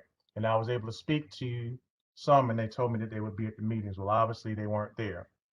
So what then happened was last month we voted for the commission, all right? And so we were in the affirmative, and so I wrote a letter. I wrote a hard copy as well as an electronic copy. So what I want to do is I at least want to share the hard copy that I wrote, and then we can go from there. And again, as I said before, I'm not going to take too much time with this. And so I wrote each member a hard copy and an electronic copy, right? So the electronic copy went out the day before the general board meeting.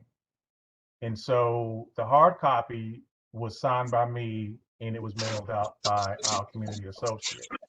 And so in this particular case, we illustrated, what was going on, the meetings that were missed by all of the members that is on this list.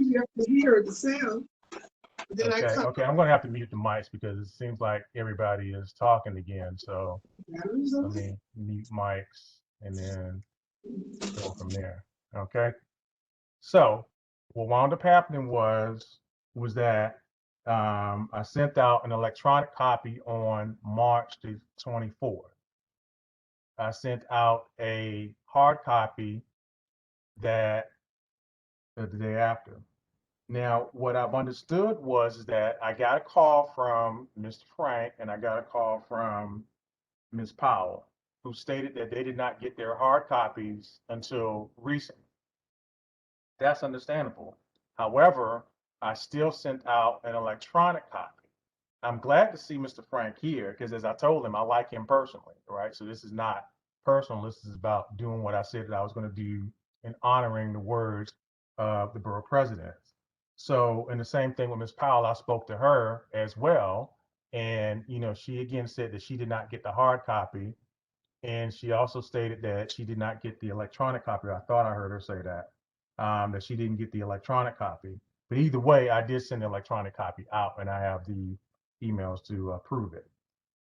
On top of that, what I was hoping was that I would get a response from all three by April of 14th. So as you know, they had until April of 14th to respond to me in writing so that we could consider why they haven't been coming and what we could do about it, right? So I didn't get a response. So despite the fact that they didn't get the hard copy, they still got the electronic copy. And so there was no response. And so at that point that triggered an automatic vote. So that's what we're here to do tonight. So I see a question in the chat. So Mrs. Hayes, I see your question. So I'm going to address your question. what I was also hoping from these board members was that because we had a Parks Committee meeting, so Mr. Frank sits on the Parks Committee, you know, as you looked at the report that was sent out by Mrs. Bond, Mr. Frank wasn't there. We had a joint Transportation and Economics Committee, Economic Development Committee meeting. Unfortunately, Mrs. Powell wasn't there. So despite the fact that they missed a general board meeting last month, or excuse me, Mrs. Powell didn't, Mr. Frank did, I was hoping that they would attend the committee meetings this month. That didn't happen.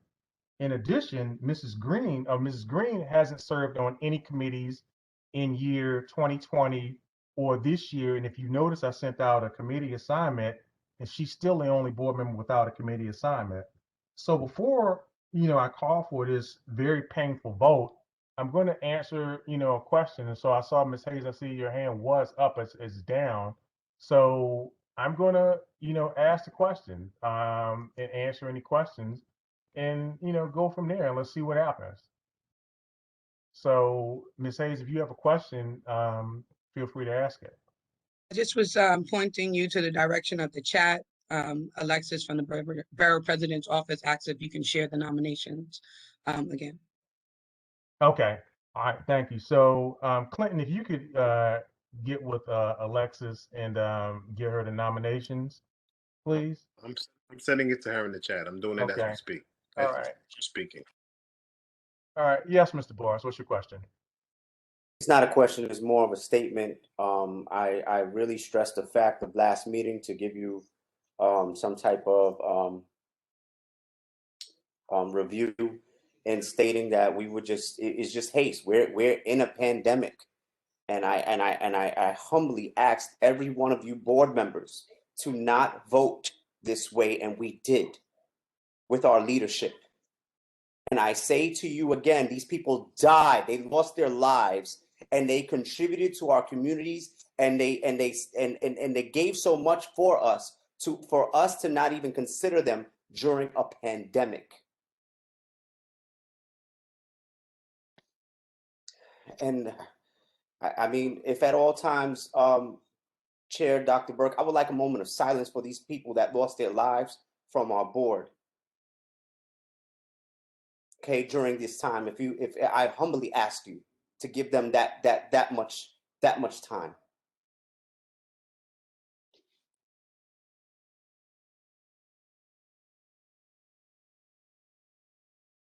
Any other questions? I have a comment as well. This is Dr. Okay. Robbins. Yes, Dr. Robbins. I wanted to say that, you know, everyone here is giving their time freely. No one is getting paid for this position. I think that in cases like this, that it shouldn't be a public vote, that they should just be sent a letter, you know, not the ones that are deceased. I mean, a letter of condolence to the families of the ones that have been deceased. But, you know, for anyone else that's in the same position, you know, thank you for applying. We don't know, you know, we sent you a variety of correspondence and all of these things, and you have not, and you're no longer on the board. But I don't, you know, to put it publicly and put it in a record, I think that's pretty damaging for a voluntary position. So, I mean, last time I had problems logging in, I got in late. That's what I wanted to say at that time. But, you know, I want us to keep this in consideration, that it shouldn't, you know, people should not be penalized that way. Just say that thank you for your services and encourage them to apply later on if their circumstances have changed. But for us to condemn them and to write them up and say, you know, you didn't do this, you didn't do that, you didn't do this, you know, when they clearly wanted to be a part of this, I think that's barking up the wrong tree. Well, Dr. Robbins, I'm going to address a couple of things that you said. So first, you know, we have to conduct the vote in public because that's what the bylaws state. So we can't conduct a secret vote. The bylaws state this because this goes to the borough president's office. That's the first thing.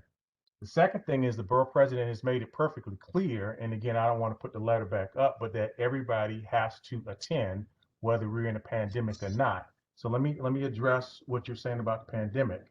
or what was said previously about the pandemic, we're at home. You know what I mean? With the exception of Deacon, who's watching with Mr. Hall, and as I said before, I know Mr. Frank is here, thank goodness. You know, but the bottom line is we were all at home. So you mean to tell me that you couldn't pick up the phone and call? So this is not about trying to humiliate anyone, Dr. Robbins. This is about following the bylaws, all right? And that's what the bylaw says. We have to do a public vote. We can't do a secret vote on this. Now, to your point, as to, you know, just sending a letter and say thank you and have a go on your merry way, that's what Community Board 3 does. So at Community Board 3, if you miss 3 meetings, you don't even get the vote. They just automatically cut you off and keep it moving. But that's maybe how their bylaws are stated. Okay, our bylaws aren't stated that way. Our bylaws say we have to vote.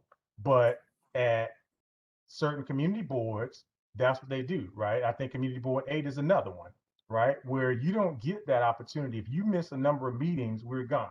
So I'm glad that Mr. Frank is here, but this is his first meeting since February of last year, right? And like I said, and I like Mr. Frank personally, and I told him that.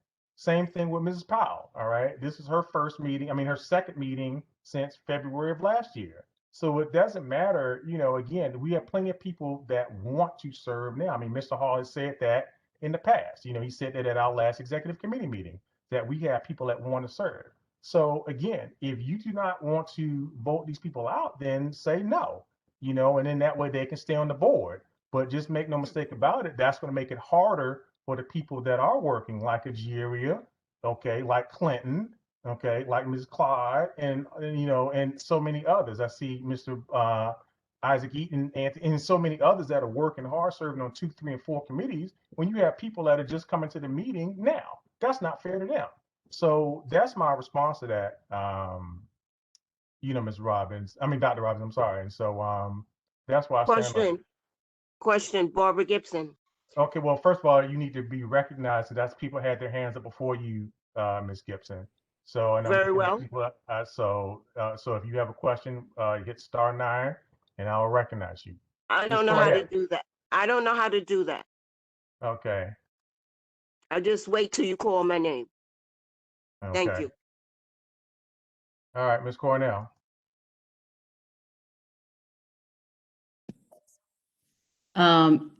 I think that I don't want to sound insensitive, but being in this position, it was very competitive to get here. And Ivan, I understand your pain. I lost a lot of members. I work with suicidal ideation teens who are at risk every day.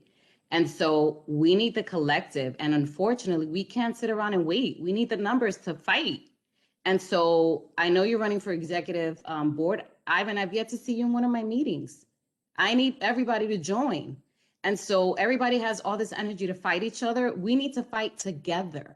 And this is becoming very frustrating. And so, yes, it may sound insensitive that we're voting people out, but we need people to fight together. And that's the problem. That's the major problem. And that's what we should be focused on right now. We do have people fighting and dying, but rather than fight each other, let's fight for them. And that should be our mission. Thank you. Thank you, Ms. Cornell. Ms. Hayes? Thank you for recognizing me. I did just want to ask, when people unfortunately pass away, are they not just removed off of the board? And if not, how can we put that into effect? Is that something that I can move to the bylaws committee so that everybody feels that we are valued? So to Mr. Borres, I understand you. I do want to say that we value everyone who has served, and that if they have passed on, we want to acknowledge that. But on the same token, I think that it should be something that just kind of happens as a matter of standard order and procedures, right? And so if it's just bylaws just happens, I would appreciate that. So nobody is feeling as if we're attacking the people who have served and moved on.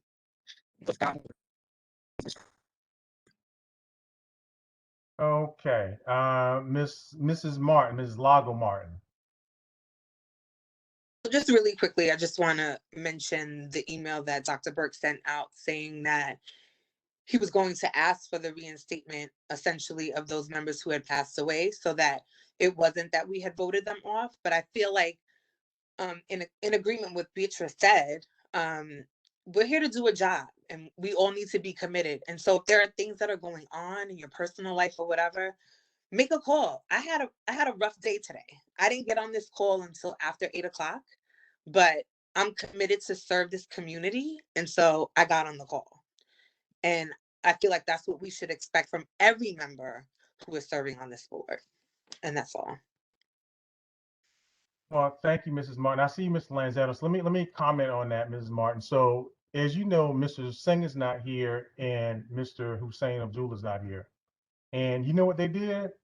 They called me. They said, Dr. Burke, we can't make it, for whatever reasons that they gave, and can we be excused? And the immediate answer was yes. I sent a note to Madam Secretary as well as Ursula and George to let them know these members were excused.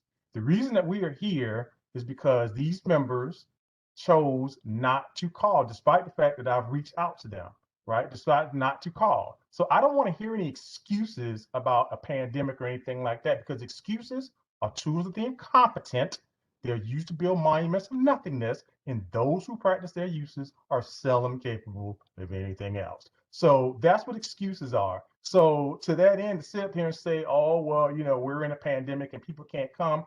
Everybody here has been in a pandemic, and most of us have been here attending these meetings. And as Mrs. Cornell says, we have work to do. I have committee chairs. I have Mr. Hall. I have Ms. Cornell. I have Mrs. Ms. Benitez asking me for members for their committees because there aren't enough, and I don't want to burn out the same people who's doing the work over and over and over again. And so, and yes, that is absolutely fantastic. Yes, we have the older board members, and I get that, but even Deacon is here. You know what I mean? And he's not tech savvy. And I'm not putting you on blast, Deacon, but because the Deacon knows that I love him.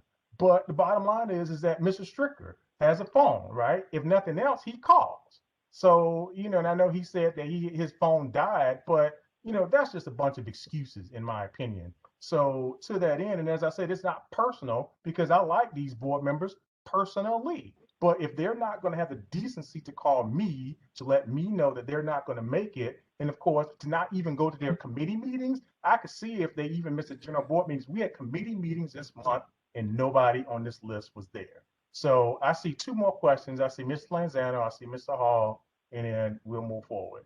Yes, Mr. Lanzano.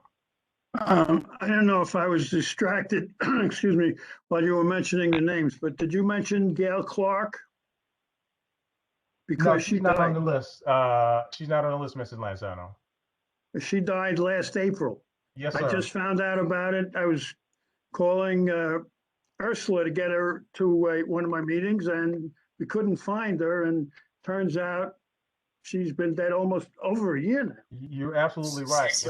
And so I sent a note to that, Mrs. Lanzano. I sent the note. Unfortunately, their families did not let us know. I mean, I called repeatedly to their numbers just to try to find out what was going on. Me too. No one answered, as well as sending several emails. And again, we found out. And of course, once we found out, we went to take the corrective actions both at this office and at the borough president's office, respectively. So, to that end, it's unfortunate that none of their family members let us know that they had passed away, because other than that, they would have never been on the list.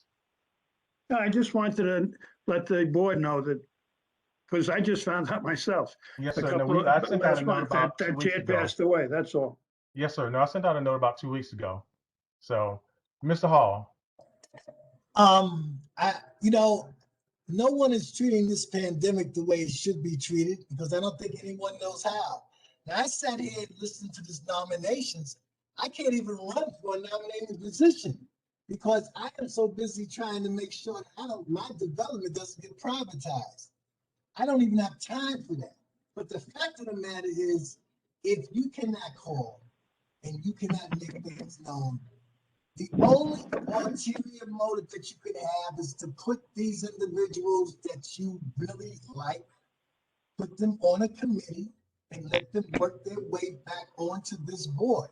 But for all intents and purposes, at this particular time, it appears they do not belong on this board. And actually, when you divide everything everyone's saying, that's exactly what the denomination comes to. And that's all I'm going to say. Thank you, Mr. Hall. And again, as I said before, you do not have to be a member of the community board to be on the committee. So I thank you for bringing that up, Mr. Hall. So, Ms. Gibson, you have one last question. So ask your question, and I'm gonna call for the vote. Regarding people being on time, you said that they would be dismissed if they're not on time. You said 10 minutes. And then what about those that go off and come on? And do you want us to stay on the entire meeting? How does that affect just the meetings alone?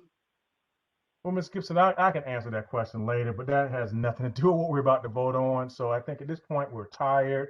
We're running late. And like I said, we appreciate Congressman Bowman for coming on because that was great.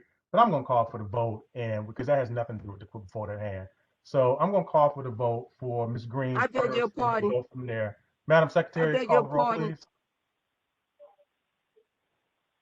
You're being very rude. Ms. Gibson, You're I'm out of not being order. rude. We're trying to take care of business, okay, Ms. Gibson? Well, I do not have time to argue. If you have a question like that, you can either call me and we can discuss it, or you can come into one of our committee meetings. But we have a vote to get to, okay? Thank you. Madam Secretary. We're getting ready to do the expulsion Yes, ma'am. of Miss Chantel Ms. Green. We're doing Ms. Green first, and then we're going to ask if anybody wants to change their vote for the others. All right, I'm going to start calling the roll. Yes, ma'am. Benitez, aye. Egeria Bennett. Egeria. Aye. Thank you. Sydney Blair. Sydney Blair. Blair. Aye. Okay. Denise Bond. Aye. Ivan Boras. Same. Paula Basadi. Aye. Pauline Ellen Brown. Pauline. Diverse cities with me. You don't want to miss that. Is she still here?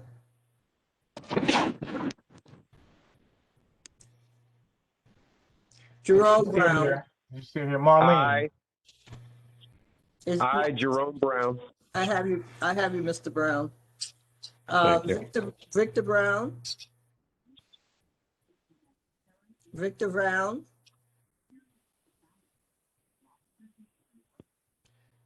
Deacon Brown. Aye. Norbert Brown. Aye. Aye. Thank you. I got you. Sadie Campbell. Is Sadie still here? Sadie. Okay, I got you. Joan Clark. Aye. Beatrice. Aye. Thank you. Charlene Dickinson, are you still with me? I know you stepped away. Yeah, she had to go. Yeah, okay. No, she's still here. She's here. Tolene. No, but she had to step away. Yeah, she had to step away. Okay. Kevin Eichelberger. Aye. Alfredo Figueroa. Aye. Barbara LeGrand. Gibson. I had to step away. So what does that mean? Are you saying yay, nay, abstain, or? Yes, abstain.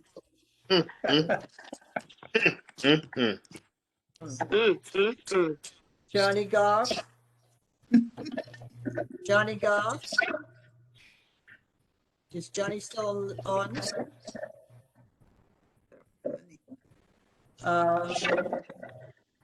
Robert Hall. Aye. Lisa Hayes. Lisa. Aye. Thank you. John Isaac. Aye. Theodore James. Theodore. Discuss there exclusively. Keisha Lago Martin. Aye. Alpha last. Okay. Colonzano. Aye. Lucille Martin. Abstain. Shaniqua Moore. Aye. Oh, thank you. You act like you know that. Dr. Burke, did Aye. she hear me? Clinton Mack. Aye. Thank you, Clinton. Carmen Ortiz, not present. Frank Porter.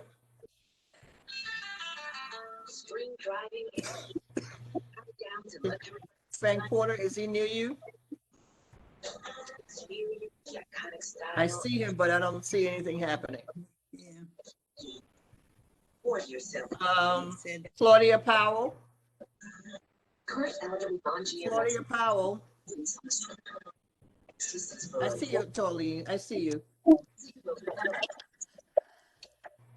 Anthony Reed. Aye. Is Claudia Powell in? She left. Benitez. Okay. Dr. Dina Robbins. Aye. Carl Stricker. Okay, he's gone. I guess his battery died. It carries. Okay. So the membership for Ms. Chantel Green has been revoked. So now I'm going to ask a question. So it looks like Ms. Powell has left the meeting. So Mr. Frank is the only one here. So Mr. Frank is next. And Ms. Powell, I want to ask, is anybody going to change their vote for Mr. Frank or Ms. Powell?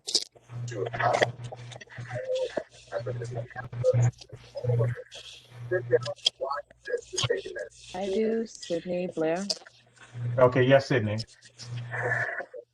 Yeah, I would like to change my vote for the two members that are still up on up for expulsion. They showed up today, so I'd like to give them some grace and change my vote. Okay, so you change your vote? Okay, thank you, Sydney. Anybody else? Okay, Alfredo. Okay. Beatrice. Okay, so do we need to call the roll? I need to call the roll because Okay, you need to call the roll? Okay. it's very sketchy what I'm hearing. Okay. Okay, the All first right, so let's call the roll. All right, the first expulsion we're talking about is So we've done Chantel Green already, so she's done. No, so but the next we got one. Mr. Frank, and then we've got Claudia Powell. And then Claudia Powell? Right. Okay. I just want to make sure I have it. Okay. I'm going to call it very quickly. Hopefully you hear me. Judith Benitez, I'm going to abstain. Egeria Bennett. Aye. Sydney Blair. No. Sydney Blair. Are you still? No, I don't think you can hear me because there's so many different people unmuted, but I'm saying no. Thank you. Denise Bond. They start with us. Aye. Ivan Boris. Hey. Abstain, nay, yeah. Colin Basadi. Aye. Mama Lee Brown Allen. We hear anything from her? Okay. Jerome Brown. Okay, hang for a second, Madam Secretary. Ladies and gentlemen, if you are not, I see too many open mics, right? You're making it go slower. Please mute yourselves if you're not being spoken to. Let's get this vote down so we can get out of here. Thank you. Jerome Brown. Aye. Victor Brown. Deacon Brown. Aye. Aye. Aye. Got it. Sadie Campbell. Sadie. I got you. Joan Claude. Aye. Thank you. Beatrice Coronel, Aye. Pauline Dickinson, Aye. Kevin Eichelberger, Aye. Alfredo Figueroa, Abstain. Barbara Gibson, Abstain. Johnny Goff, Aye.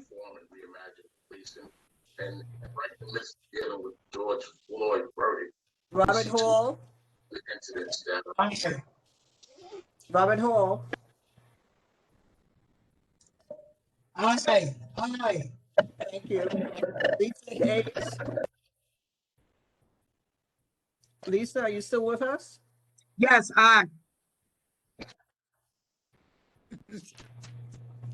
John Isaac, Aye. Theodore James,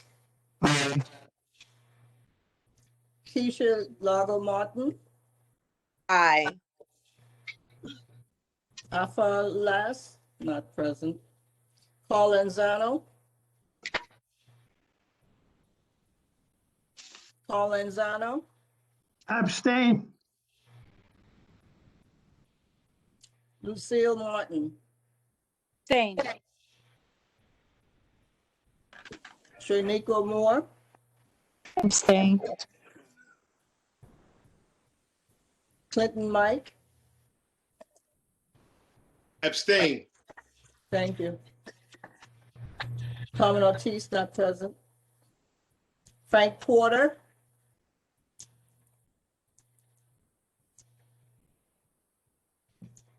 Dr. Burke, can you get to him? He said aye. No, I think he said no. He said, wait, hang on for a second. Let me ask him. Hang on. Ask him for the last two, please. Let me ask him. Mr. Frank, what did you say? Claudia Powell, not present. Anthony Reed, Aye. Dr. Dina Robbins, Abstain. Carl Stricker. I think he's not here, so, okay. What's So Mr. Frank said he abstained. Do we know what he had for Chantel Green? Well, Chantel Green, well, let me ask him. Hang on. And for the last one also, please. He was abstaining. What about abstaining from? Okay. All right.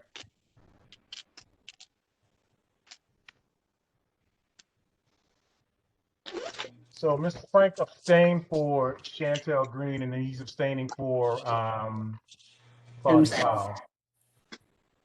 Okay.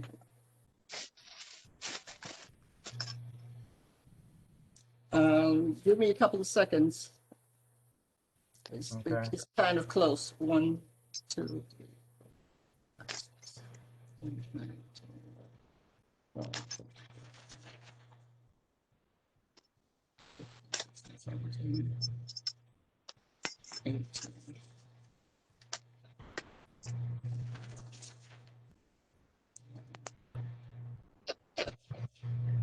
Two, 3,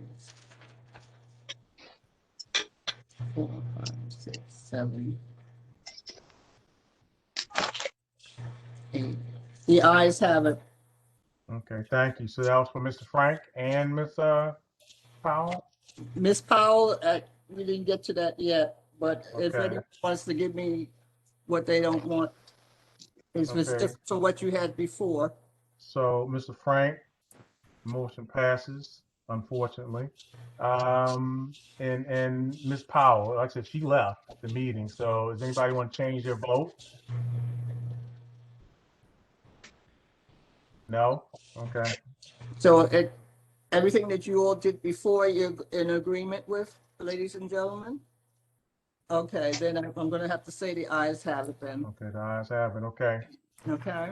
So with that being said, what I'm going to hope is that all three can still work with us on a committee, and but I'm gonna have to send them a letter, and I'm gonna also send the borough president a letter let them know that we have voted them out. And as I said, it's nothing I take pleasure in. So I'm going to table the alternatives MIH for now. We're not going to do that. So I'm going to ask for this as we close. Board members, I ask that we pray for Harry Singh. We ask that we pray for Ms. Clyde, Tolene, Ms. Ortiz, Ms. Forsati, Denise Bond, Shaniqua Moore, Lisa Hayes, Ursula, and Keith Delago Martin. I'd like to ask that you keep them all in your prayers. I also want to wish a happy Administrative Professionals Day to Miss Ursula Green, because of course that was yesterday. And I forgot to get Ursula flowers, but she wasn't in the office yesterday anyway. But nonetheless, we love her. And like I said, I called her and told her that we really appreciate her.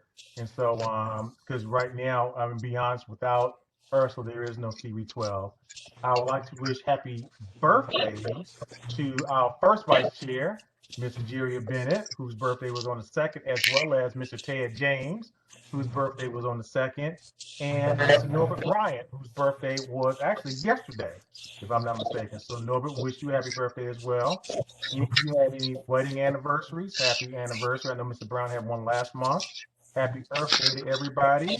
For those that are graduating, happy graduation. But more importantly, because this is the last meeting before Mother's Day, for all of you members of the board that are mothers, as well as members of the community that are mothers, I want to take this opportunity to wish you a happy Mother's Day, because mothers, you are the key to life.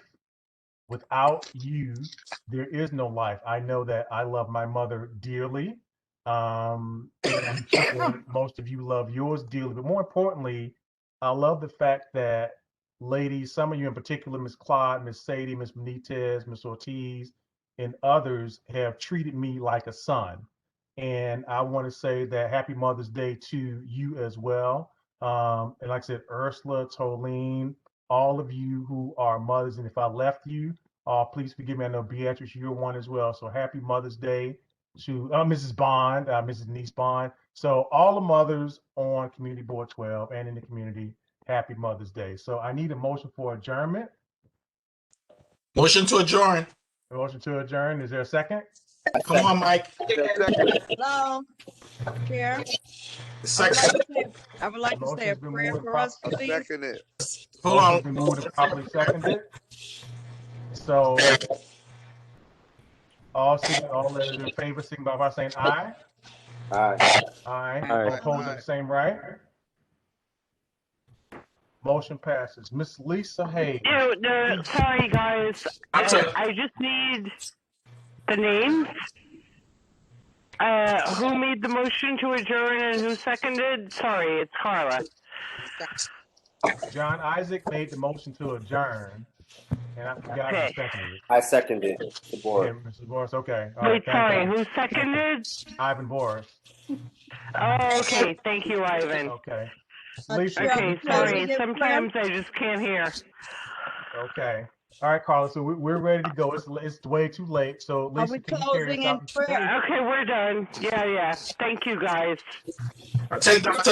Hold on. Take Dr. Robbins asked for prayer, guys. Oh, sorry, Dina, you got a question? I'm sorry, Dina. Okay.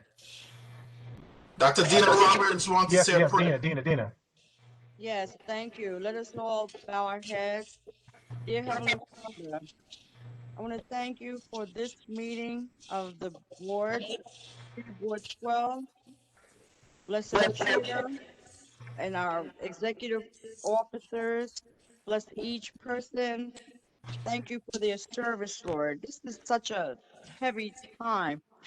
It was hard for me to even wrap my mind around this meeting, Lord, because of what's going on in this country. With all of the deaths and the shootings of our people, please, Lord, may we at the local level get it together to be together to fight against the racism in this country, to help change the things that we can, to work against police brutality, to work against the murders of our people, Lord. There's so much going on. My heart is so heavy, and it's just hard to wrap up my mind around these little things. But God, please help us each to be a part of that change, the change that needs to be made. And it starts right here in the local level. I cry in my sleep, Lord, about the things that are happening around this country. I stay glued to the television set, as most of you may have, for the for the George Floyd trial, Lord. And thank you for what happened, because if it had not come out the way that it had, this country would be torn apart That's not a prayer. at the seams. So thank you for the verdicts, all three. The sentencing and the appeals and everything might make a difference, but you knew exactly what to do. So bless us each one by one, bless us collectively, and please, Lord, let this community board be an example for what needs to be done in this city and this world. Amen. Amen. I think there was a breaking news on CNN. Amen. Someone else was killed this evening. You got to be kidding me. Yeah. I cannot deal. Wow. Yeah. Wow. Wow.